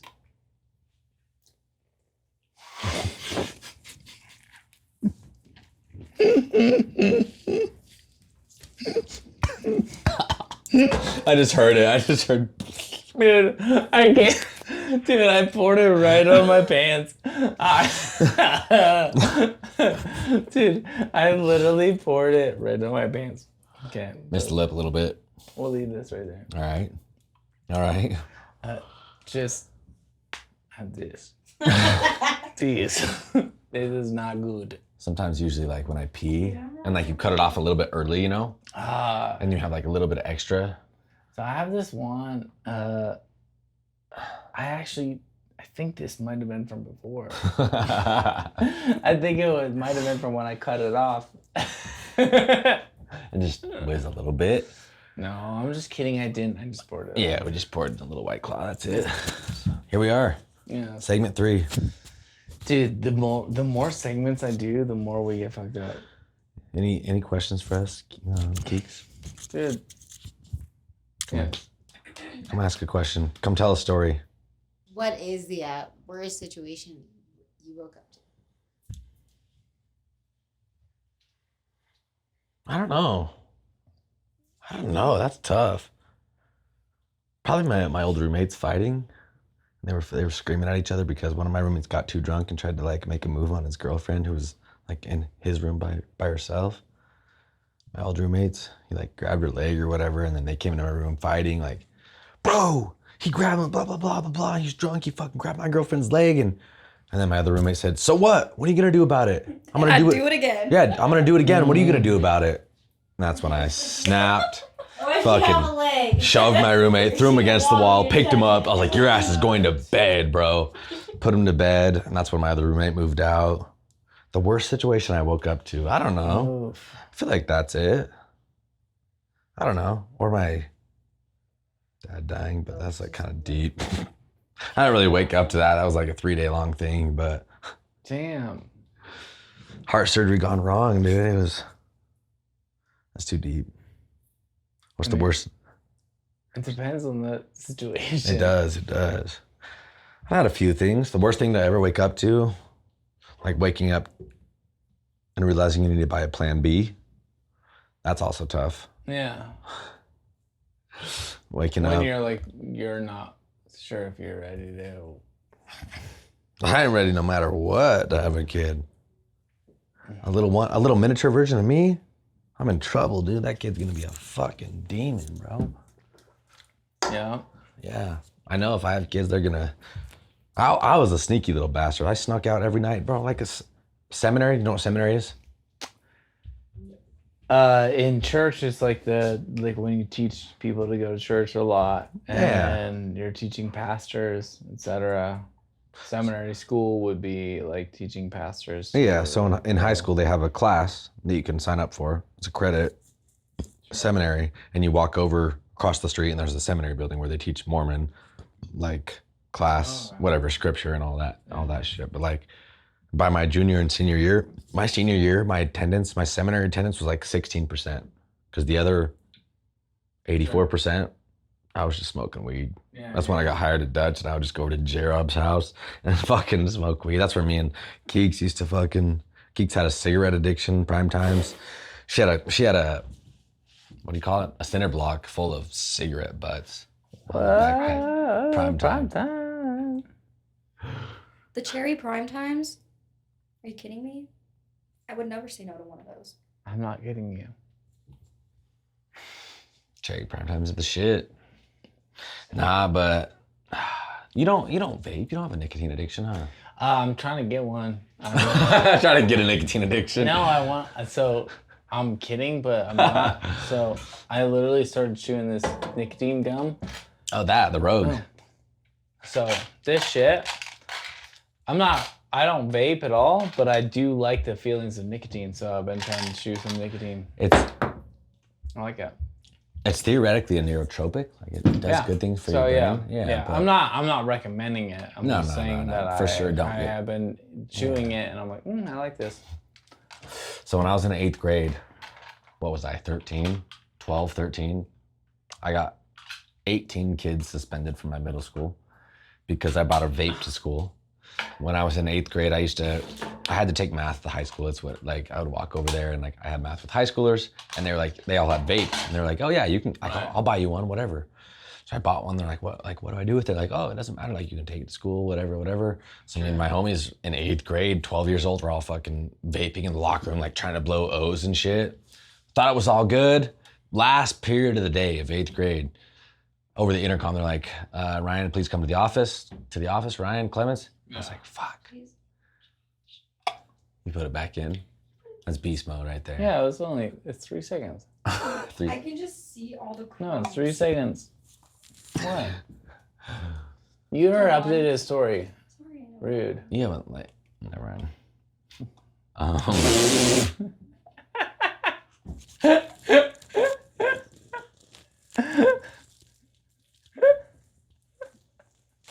Anyways, yeah, they called me to the office, and I was like, shit, I knew what it was for, so I threw my vape in my fucking locker. And I went to the office and I just denied everything. Like, someone snitched on us. We still, to this day, do not know who snitched on us. We have it narrowed down to 2 people. It was one of 2 people, but they're like, so we heard you had a vape in the locker room at lunch. And I was like, no, what the fuck? That's just a rumor. Like, I have no fucking, just denied everything. Yeah.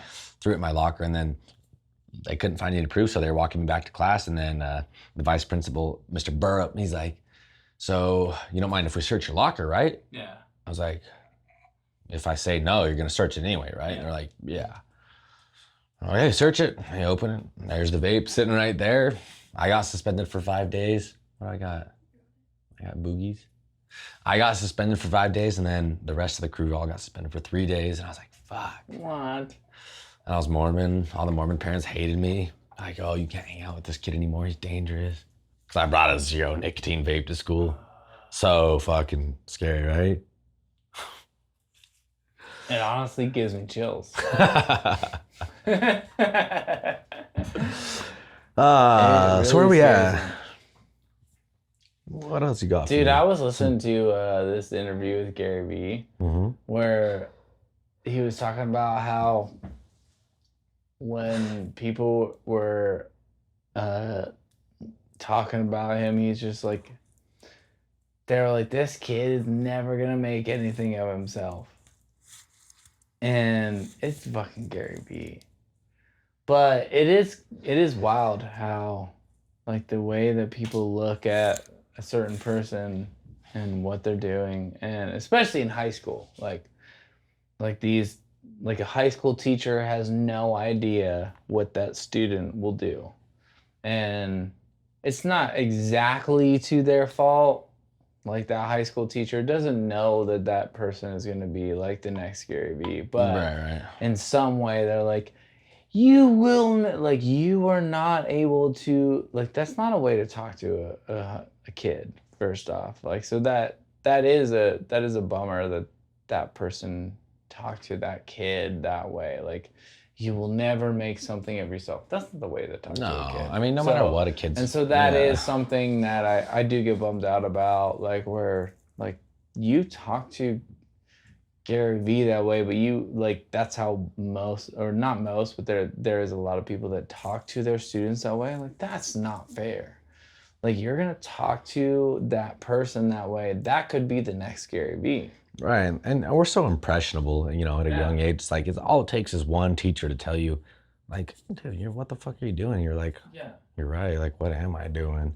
It's like, but in his case, it was like, you are not going to make anything of yourself. Like, you will, like, Gary Vee, he was a bad student. He said he got like, he couldn't figure it out.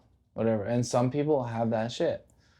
But it is very comforting for me. And I wasn't even a bad student, but it is very comforting to me to know that there is people out there that have made it out of that situation. Like, yep, they were able to be like, no matter all of that shit, I got bad grades, I got all this shit, and I'm like, no, I'm gonna do something different.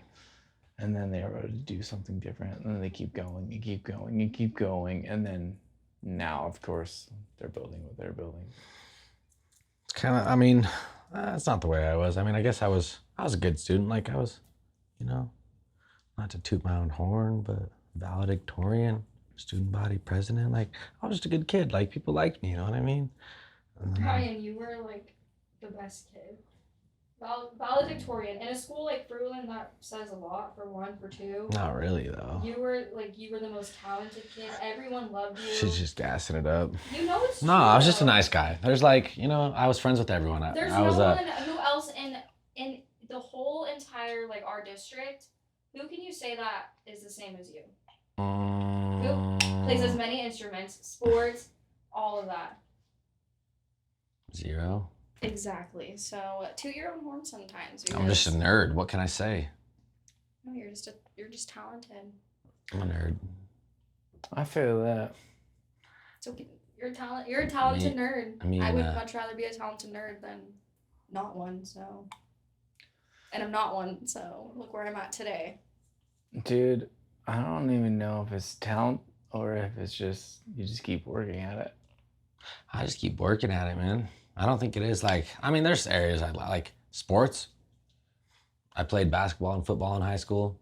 Freshman year of basketball, the whole season, I got like 30 seconds of playing time. Yeah. I was like, okay, sports isn't for me. I think it comes to talent for like, because I'm super talented in sports, but when it comes to fine motor skills, not at all. I've taken piano lessons, guitar lessons, and all that. Can't do it. No matter how hard I tried, it doesn't stick. One goes through one eye and out the other, one ear out the other. Like, you have to find the right thing that works for you. Yeah, and it's gross motor skills. Like I'm more of a physical activity type. Like that's where I. Monkey see, monkey do. Yeah, I can't just. Monkey sit see, at monkey a piano do. and play as much as I wish I could. I just couldn't. Yeah. I don't have like that in my head. I don't think I could sit at a piano and play. But like you did, like you know how to play piano. Like No, I'm saying, like I can't just like even reading the chords and stuff to how to like learn it. I don't think I could because it's so slow paced. Yeah. Like I'd rather, I don't know, go bungee jumping or something. See, that's the thing with me. I want to try everything. I already told him I have a business bucket list. Like we got, you know, everything. I just want to do everything. And it wasn't ever. I never wanted to be in the like vehicle industry, like, but it just kind of coincidentally fell into place. Sure. But I plan to just, like I said, eventually sell it, you know, give me my half and I'll take off and I'll go do something else. I'm gonna open my donut shop, fry donuts, and then I'm gonna open up my Filipino food truck and my co-ed strip club. But we need a name for the co-ed strip club. So how long till you get the co-ed strip club? I don't know. You know, I think there's a law in Idaho, something about we're already at our limit of maximum available strip clubs in Ada County. So I'm gonna have to work out a deal with one of the owners, but. No, you just need to talk to the right side and all workers, and that place should have been shut down like 5 years ago. Swear to God. She said it, not me. I don't know, but I think it would be good. Josh asked this question to everybody. What? So, if you had money didn't matter. That's a good question. Money didn't matter, and you've already done everything that you've wanted to do. What would you do? How, like if I won the lottery? Money didn't matter, and you've done it. Let's say you traveled everywhere. Let's say you've already done everything. What would you do? I'm moving to Hawaii, Oahu, and living in a shack on the beach. What would you do? Fish and marry my Japanese princess. So that's what you want to do, like full time. Well, if I had that much money, I don't even have to work, right? Yes. Yeah, so I would just maybe become a porn star in Hawaii or something, you know?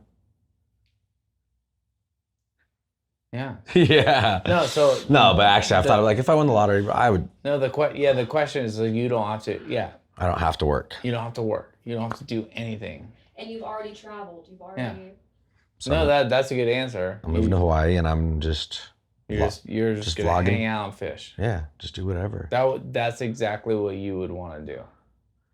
When I get to Hawaii and my feet hit that sand, it's like home. Like it just feels like peace. Like every worry's gone. I'm in Hawaii. I'm just chilling. Yeah, that's where I'd be. That's where I'd be. That's a good answer. Oahu. Fuck, I have to pee again. Pee break. No, that's very. I struggle with this. I've thought about this question a lot, and I would like to be on a beach somewhere, but there's the things that I want to do, but most of the things that I want to do require money. So then I'm like, okay, what if I subtracted the money from that? Well, what I want to do. Yeah. I don't know. My dream, my passion's music, right? So like, if high school music teachers made more money, that's what I'd be. Those guys don't get paid shit. Like, I'm not that. Like, Wait. Okay. I'm gonna call it. I understand that you would teach music that's honorable. Mm-hmm. But if you had all your bills paid and you could do anything you wanted, you would teach music over play music. Nah, I'd start, exactly. I'd start a band or a, Okay. Yeah, So talk to me on that. Like, cause I'm not saying that's not honorable to teach music, because Right. I would. Yeah, yeah. Like, I want to teach music, but that's not what you would do if you didn't have to pay your bills. If I didn't have to pay my bills, no, I would just make music on my own. Okay, so what would you do with that? That's more that question. Like Treetop Clements, I would just stay I'd make a home studio, like the sickest studio you ever seen, and just make my own music. Like that's where my passion is, like music. Like growing up, I was a band nerd. Like I love music, I love playing music, I love writing music, blah blah blah. But yeah, no, if I didn't have to worry about bills, like obviously right now if I make music, I don't get paid for it.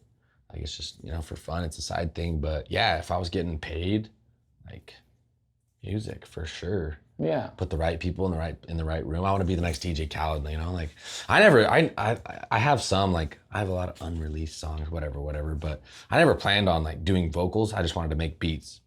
Because I was in band, like I knew how to make beats, so I started doing that. And all of a sudden I was like, I started rapping over the beats, and then I got like some positive feedback, and I was like, okay, like we're gonna try this, whatever. But yeah, music's where that's my vice, man. It's like if I don't have music during the daytime, like when I'm working out, like anything, if I don't have music in my headphones, like I'm just my thoughts are just. Dude, I'm so glad you asked him this question.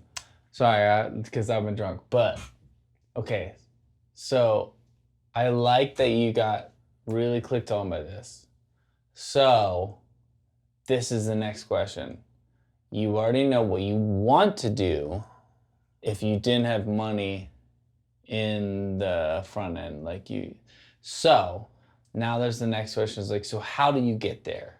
So do you work your business, build up your, so you know what you want to do already. You just said what you want to do. If everything else didn't matter, you just decided what you want to do. And that, and I have that too. I was like, I will create music, I will create video, I will create these things. So then how do you get there? And there's two questions that I would like to ask is like, do you work a 9 to 5 to pay the bills to get there? Or do you fucking do everything you can to pay it on the front end and I will make my way with this? See, that's the thing. It's like if I was working a regular 9 to 5, right? I was selling cars or whatever, I could have 5 p.m. to midnight to just fuck around. Yeah. But instead I've decided to, I'm running my own business obviously, and from 5 p.m. to midnight, I'm working on my business, and that provides me with a little bit of freedom, but at the same time, it's like I'm working 12-hour days, 14-hour days, and just grinding, trying to make, money. And that's where I'm at now is also that sleeps in his office. Yeah, I'll sleep in the office. I'm Elon Musk type. I got a pull-out mattress. If it's a late night, I'll just pass out there. The employees come in the morning. It's whatever. But, Yeah, I mean, if I had unlimited funds, I would just be hiring, vocal talent. I would be hiring guitarists, pianists to come in and just play stuff and just be making tracks. But instead, I've obviously got to do this, business that's paying my bills. So you're working to pay for your passion. Yes, for sure. Like if I'm not shitting on either. Yeah, like, no, yeah. There's two ways to go about it, and I'm very inspired by someone like you who's already at 24 doing this shit. So yeah, I'm working to pay for my passion. Like obviously, if I wasn't like, and that's kind of the philosophy myself and my business partner had is it's like we're not paying the business makes money. Ourselves personally, like we pay ourselves like a regular employee, what I mean? We don't make anything crazy. A lot of my money comes from like side jobs, filming weddings, doing the crypto stuff, whatever it is. But me and my business partner decided that, we'll pay ourselves just what we need to get by. People are always like, oh, you own your business, you're rich. No, the business makes money. Yeah. Myself, I pay what I need to get by. Like I'm not, every once in a while we'll go out and we'll spend a couple $100 downtown drinking, whatever it is. But at the end of the day, it's like myself, like, yeah, we're just paid like a regular ass employee, but we're just building. I mean, the first year of our business, like revenue wise, like there was no net profit the first years of our business, the first couple of years. And now we're finally like the past 2 years, we finally had like profit. Like, we have 4 full-time employees. One of ours has 3 kids. Like they're paid, you know what I mean? And they do good, but at the same time, my employees make more than I do. Right. All 4 of them, they make more than I pay myself from the business. But the philosophy behind that is that, we're gonna pay them, they're gonna keep working hard, they're gonna build this shit to the point where we have a valuable asset to where someday we can either sell it, whatever the case might be. But I'm fine living like, I haven't bought my own house, I've been renting, I got my car payment, whatever it is, but it's the long-term goal. Like, yeah, we could pay ourselves more, but then our employees get paid less. And if our employees get paid less, they don't work as hard. And so we'd rather have like hard-working back-end skeleton of the business, pay ourselves whatever we need to get by, and they just keep building it. And then, eventually the goal is to sell it. We'll see if that happens, Fuck yeah. It's been a grind though. Dude, you're like a level above me that I've been interested to ask these questions to because you've been figuring it out. You know what? I do like before. Fuck man, I'm fucked up. But I really do like asking these questions because as much as I'm trying my hand in some stuff, I also like that you've been doing this for a bit, and I'm curious about these things. I'm like, I mean, it's like the same thing you said. I'm curious to ask you these questions. I'm like, oh shit. So how is he doing this? How are you figuring out? Like, you have some employees. How are you doing it? So it's very interesting to hear your conversations. And then like even before I had you on this, watching like looking at your studio. So now I'm very curious about like your studio. So I want to check out your studio. So this is all dope, but I'm just like, fuck. Yeah, no, I mean, it's like what I said earlier, man. I'm just like, I've got this like natural ambition that like, I just want to do everything. Like I want to try everything I want to do. Like in high school, I did everything. I did sports, I did the FFA, I did whatever. I was just like, I want to live a million lifetimes. And we have time. We're so like, if you were listening to Gary Vee, right? You're 38? No. 38, okay. So 76, right? Let's say you lived to 76. Yeah. You have all the life you've lived to this point at 38, you have a whole nother 38 years. You have a second lifetime to do whatever the fuck you want. And that's what he says. He's like, you're 20 years old and you say you're old. You have say you live till 80, you have 4 more lifetimes to live to do whatever you want. So I'm just like, we're only here for X amount of time. And whatever you believe, like reincarnation, whatever happens when your physical body dies, you move on to wherever it might be. It's like, the end of the day, the goal was to do everything you could in your lifetime. And for me, it's just like, I don't know. I just have so many interests. Like I want to be an astronaut. I want to go to the fucking moon. I want to make music. I want to do everything, you know? I want to try it all. And Sure. but I'm just impatient. I just want to like, that's where my like ADHD, like, don't get me wrong. Like the strip club experience. I make mistakes. Like I get impatient. I just like, I don't know. I'm fast paced. I think it's like the ADHD in me, but I just want to do everything. I want to try everything. I've done everything, you know. I did plays. I was a theater kid. Did plays, musical plays, did band, yeah. Just want to try it all, you know? I feel the same. Hell yeah. We got lots of time. We're young. You're young. You got a whole nother half of your life to live. Bro, yeah. Especially for you have like 3/4 of your life to live. I do agree. So I'm 100% on that Gary Vee like mindset. I'm almost 40 and I still am like, dude, I still got another 40 plus years. When I see somebody like you who is already doing stuff that is bigger than me at a younger age, like, dude, you're still getting it at a younger age, but like, don't pressure yourself because you have more going for you. But like, I have another 50 years. If I'm 38 and if I want to live till I'm 98, I got time. Yeah. And then if you're like, I'm in my 20s, I'm gonna fucking figure it out and like do this stuff. I only started learning at like 30. So I started learning at 30. I had the last 8 years of learning and I started learning. And now I'm learning more and more and more and more. So now I feel like, dude, I have the next 50 years of my life of really learning and growing. Yeah. And that's me. And you have a 10-year, like, you're even earlier than me. Like, sometimes I get jealous of somebody who, like you, who started earlier, but in reality, like, dude, you have way more time to like learn and grow.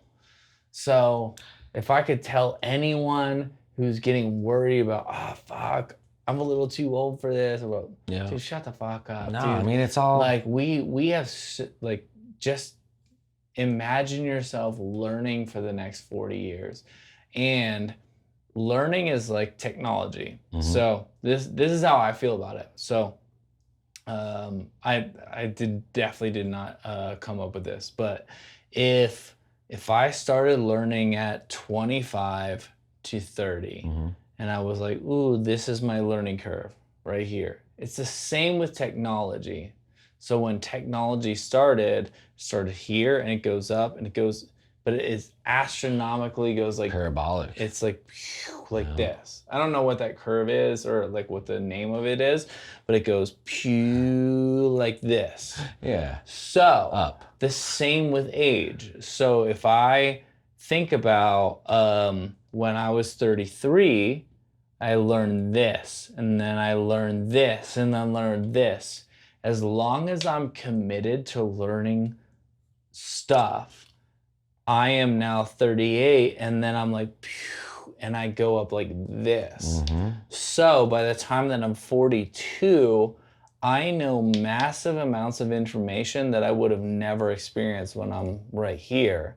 So I feel very confident that I'm going to keep learning and growing on that scale of concept.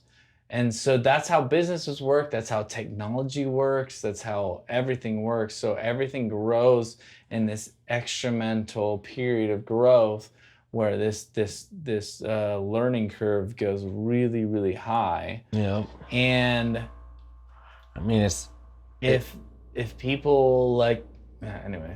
Yeah, no, it's always a curve like that. I mean, same thing with our business. Like I said, the first 2 years, like there was no profit to be made. We were just scraping by. And all of a sudden, our name got out there. We started doing better and better, and now we're making net profit. To where at the end of the year, it's like, okay, how much do me and my business partner want to pay ourselves at the end of the year? You know what I mean? Yeah. But yeah, it was those years of door dashing and fucking picking up Lime scooters 8 at a time in my Honda Civic to charge them, making $24 a night. Like those were the moments that defined like that ambition and that drive that I had, you know, within me to just succeed at whatever I wanted to do. But yeah, there's moments where I wanted to quit. There's moments like I went and sold cars for a little while because I was so fed up with what we were doing. I was like, I'm over this. So I went and sold cars, and then I came back, and you know, it's just been, and there's still times like I'm like, fuck, you know, it hits Thursday and I get that end of the week like blues where I'm like, for what? Why am I doing this? Like, you know, I'm beat, I'm burnt out. I haven't, you know, cleaned my room in a fucking week. I haven't cleaned my car. Like everything's out of sorts. The business is doing good, but like my personal life is just, you know, and so there's always times when I want to quit, but it's like, whoa, this is what I've put my past 5.5 years of my life like building. Like I'm not just gonna step away from it, you know. At this point I'm committed. So I mean the goal is to just eventually, you know. Dude, to me, I will say, I don't know how to put this in a mental perspective, but as a person that only started last December, I don't know how to look for the next 3 years, but hearing somebody like you who's like, no, I started then, and 3 years later, I've been still working on it. That's what encourages me, because I know that people do it. And I don't, sometimes, I'm only 9 months in. Like I quit my job right 9 months ago. And I'm like, fuck, dude, I feel the pain of, I don't know what to do. But I see somebody like you who's like, I did this for 5 years. See, and so that encourages me to be like, you know what? Doesn't matter. Like people do this way longer than you. Just like shut the fuck up and keep working on it. Keep working. And that's what I have to tell myself over and over, because I don't know that experience. I only have experienced it because I'm a newbie at the business thing. But I know that you have done it already, and that's what gives me courage. Is like somebody like you or somebody like other people that have been like, yeah, I've been doing this for 5 years. I have really tried for 5 years. I'm like, you know what?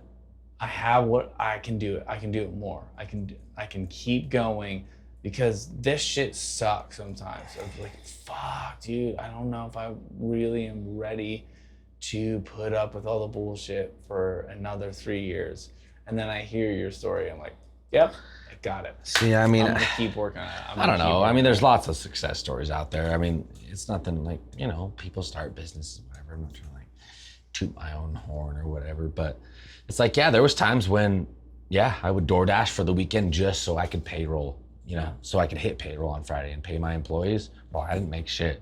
Like I was just living paycheck to paycheck, basically. You know, I'd pay myself what I had to pay rent, make my car payment, and buy myself groceries. Meanwhile, our employees are getting paid twice as much as I was. In those moments, what did you feel? Like, did you feel like, fuck, dude, I want to quit?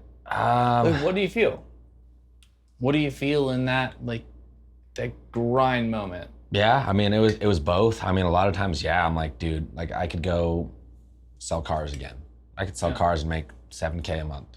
And it's easy, right? So what did you do? At the same time, who am I selling cars for? You know, it's this corporation, it's this corporate entity, and I want to build my own story, my own legacy, and that sort of thing. So I would much rather, like our top employee, he's been with us for 4 years now. He has 3 kids. And the way I think of it sometimes, you know, when I like get hard on myself, I'm like, oh, like we're not, like whatever. I'm like, dude, our employees are married. They have 3 kids. Like we're feeding, you know, 1, 2, 3, 4, 5, 6 mouths right now just by what we're doing. And obviously we're doing something right, but at the same time, it's like, yeah, at what cost? You know, we're grinding 14, 16 hours a day sometimes, but it's the long-term plan. You know, I'm young. I got time. I got time to figure it out. So yeah. That's dope. I gotta pee. Pee break. Pee break in what time is it? Que hora es? All right, so I got something. Your one podcast with that brunette chick a couple weeks ago that was talking about looking at the JCPenney bra section for your first porn. So that's one of those things that's like a generational gap, right? So my first My first porn, you remember the Nintendo DS, right? Mm-hmm. So the DSi, DS Internet, was the first one with a web browser. Mm-hmm. And I was in 3rd grade. This kid, Andrew Farrow, he told me to go look up boobs.com. All right, whatever, I never looked at porn before. I look up boobs.com and boom, all these titties and pussies. I was like, whoa. And I was like a little Mormon kid. I was like, oh my God, what did I just see? Like, that was so bad and blah, blah, blah, blah, blah. And then all of a sudden the next day I was looking it up again. I'm like, shit, here we are. And it's like, yeah, I was watching on my Nintendo. Meanwhile, you're looking at the J.C. Penney magazine. I'm like, damn, that's crazy.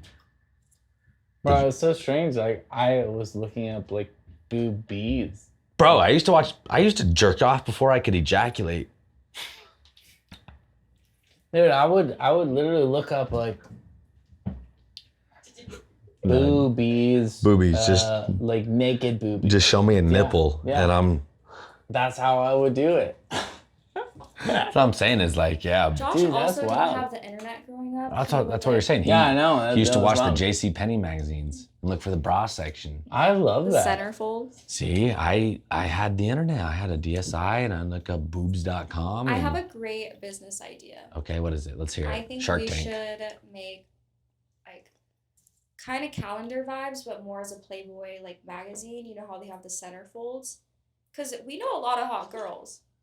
I feel like if we just got all the hot girls and then Blurred face porn. no, but like, you know what I mean? Yeah. No. We got hot girl friends that we can put on a Do calendar. like a calendar or like Well, okay, make so like a magazine. what month do you want?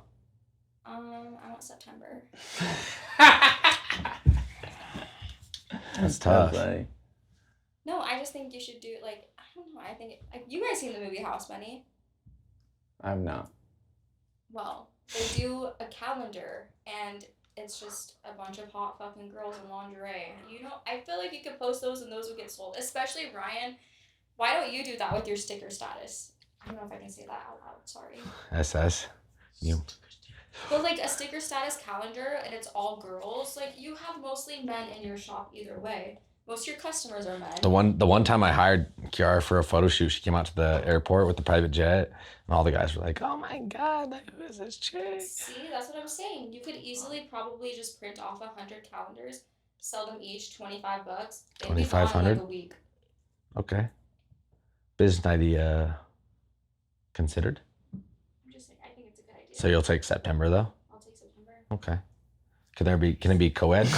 You gave it again. I mean, if co-ed would be better, you think, but I think all girls would probably be better. Well, I think. All girls are always better. Yeah, I think. exactly. Women rule the world.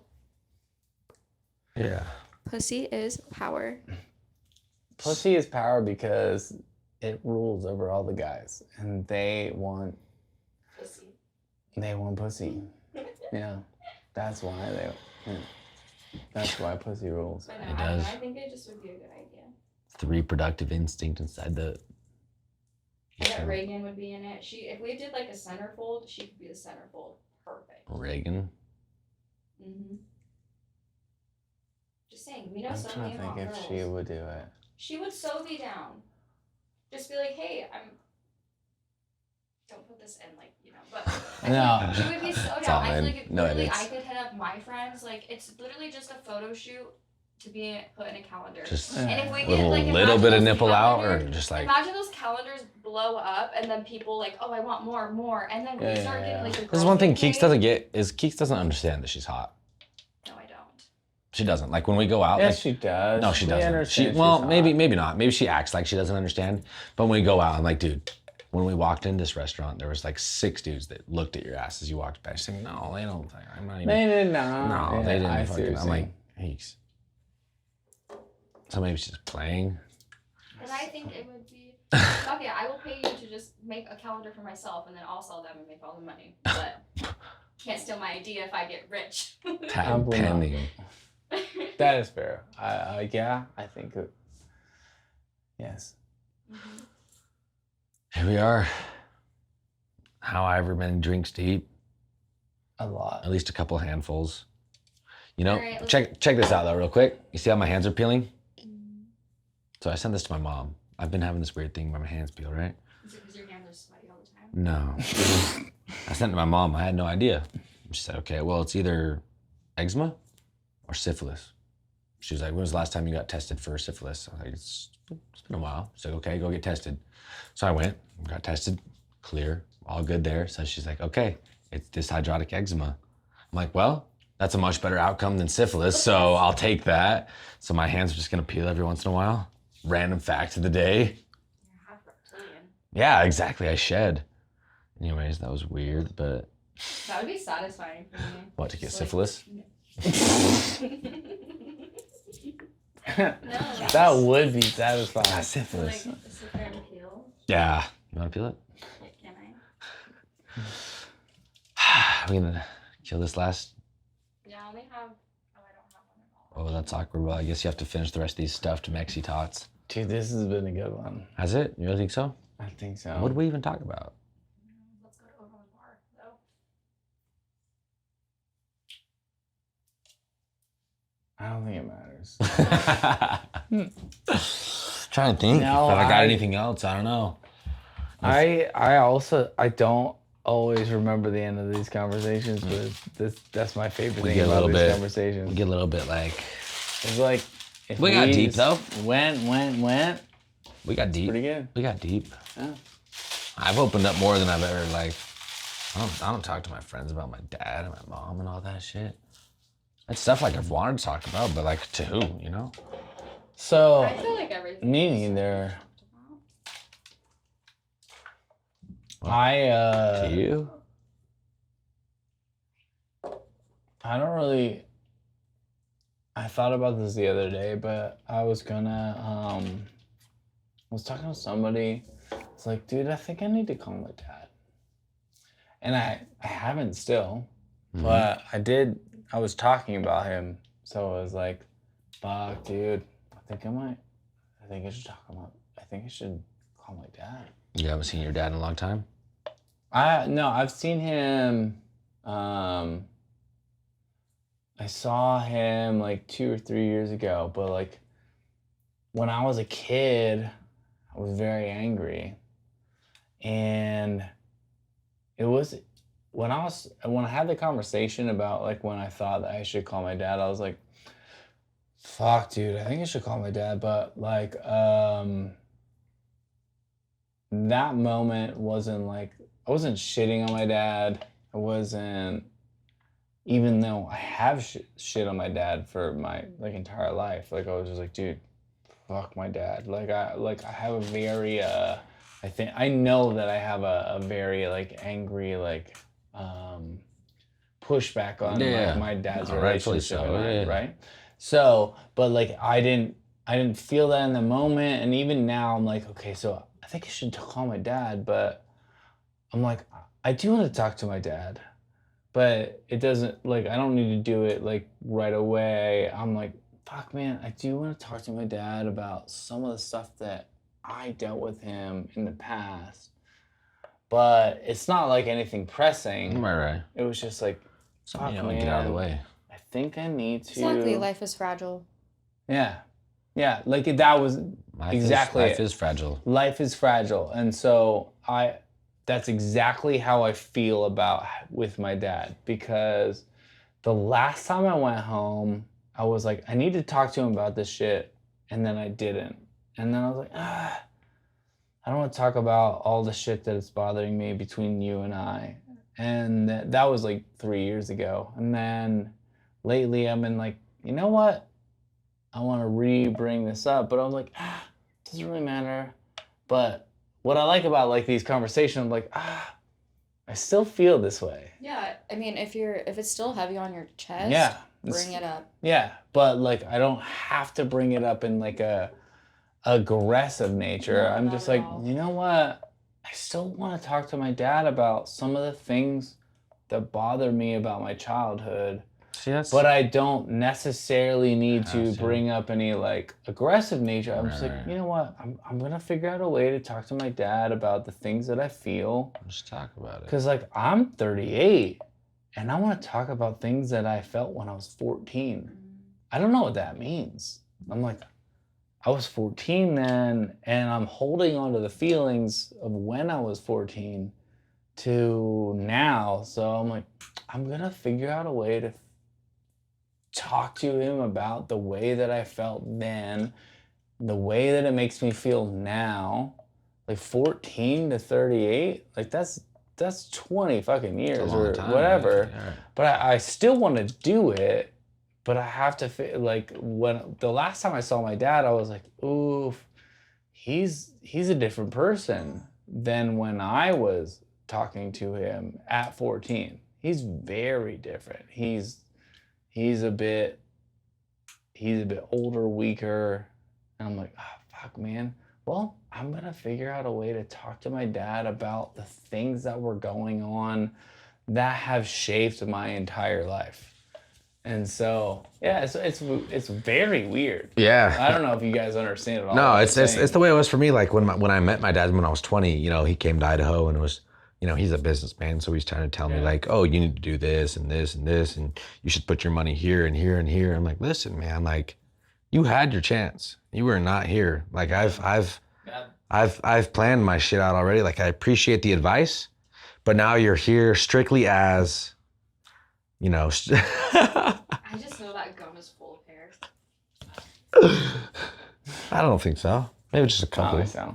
Yeah. No, continue. I don't know. Well, yeah, just like, I don't know. It's like when two grown adults, like when he first met me, you know, he's like, hey, whenever you're emotionally ready to meet me.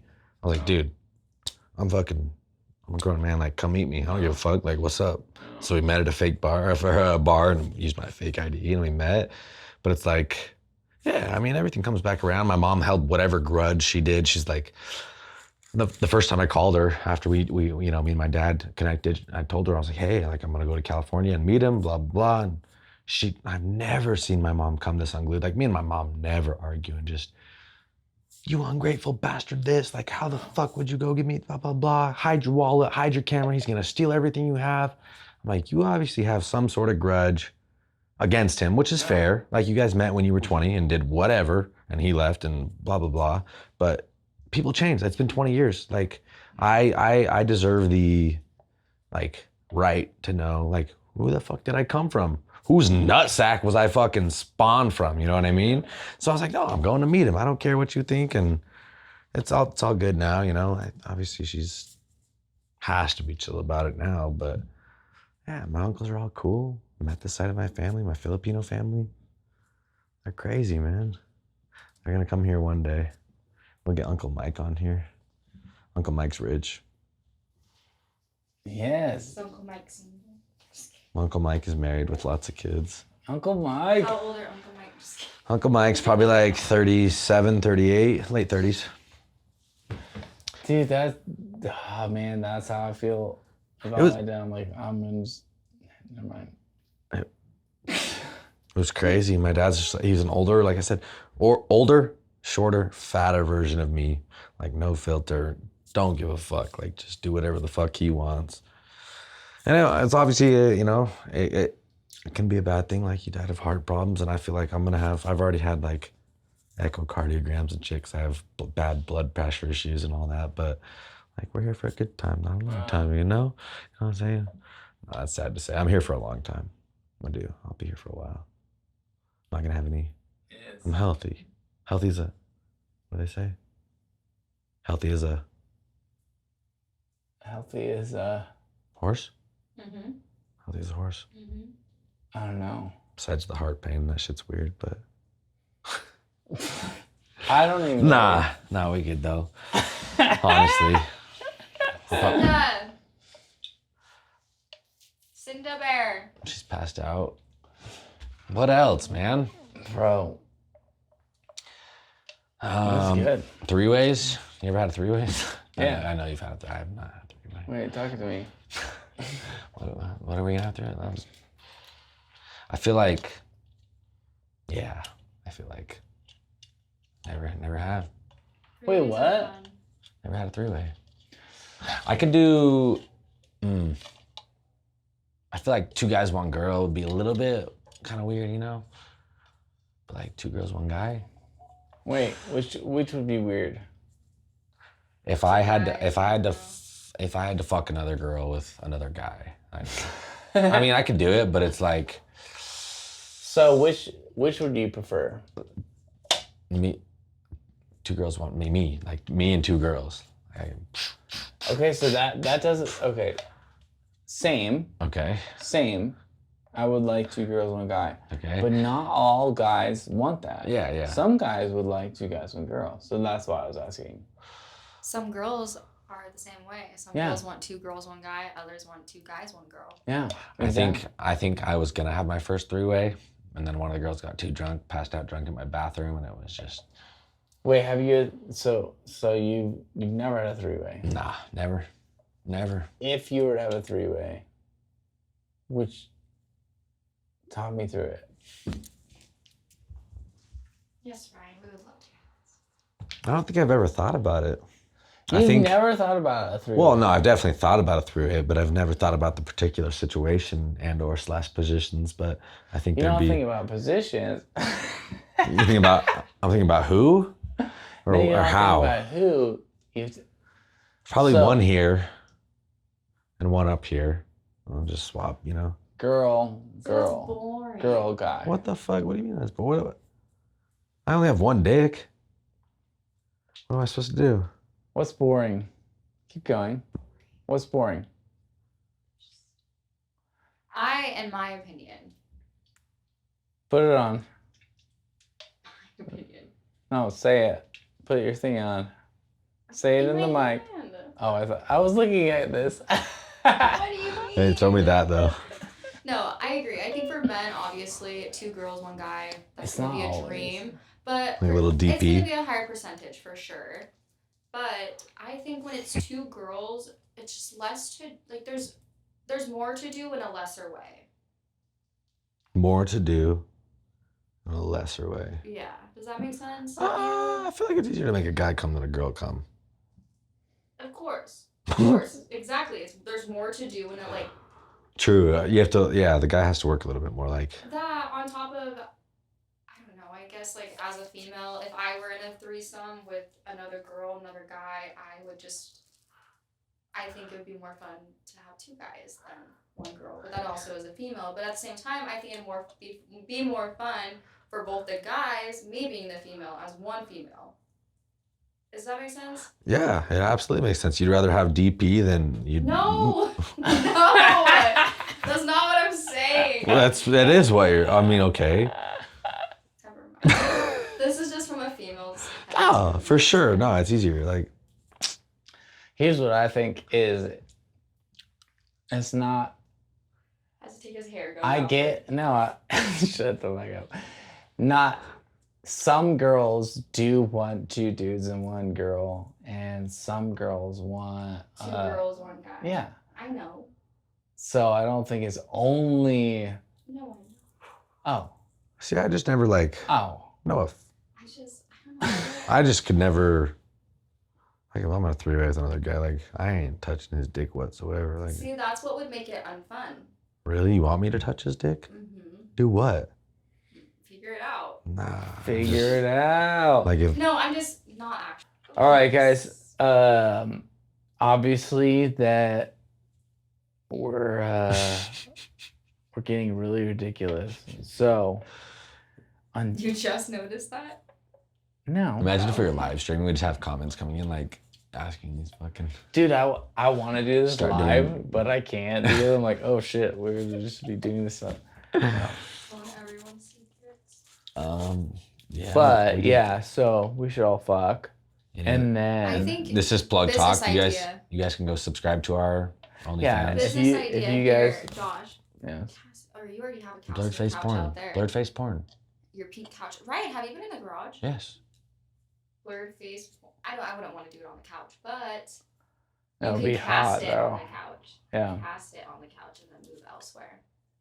I want to live in my garage for I like 6 know. months. You should.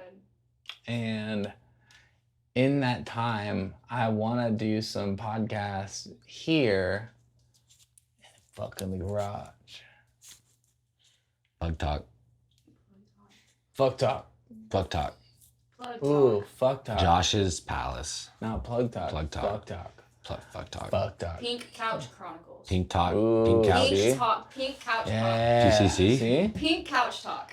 Let's do PCT. PCT. Now we're in. PCT. That sounds like an STD.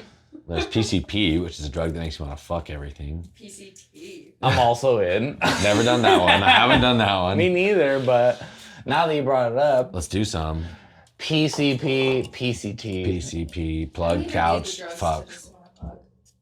Yeah, me neither. I usually just, yeah. I'm You guys want to celibate. do shots? I'm celibate for the most part.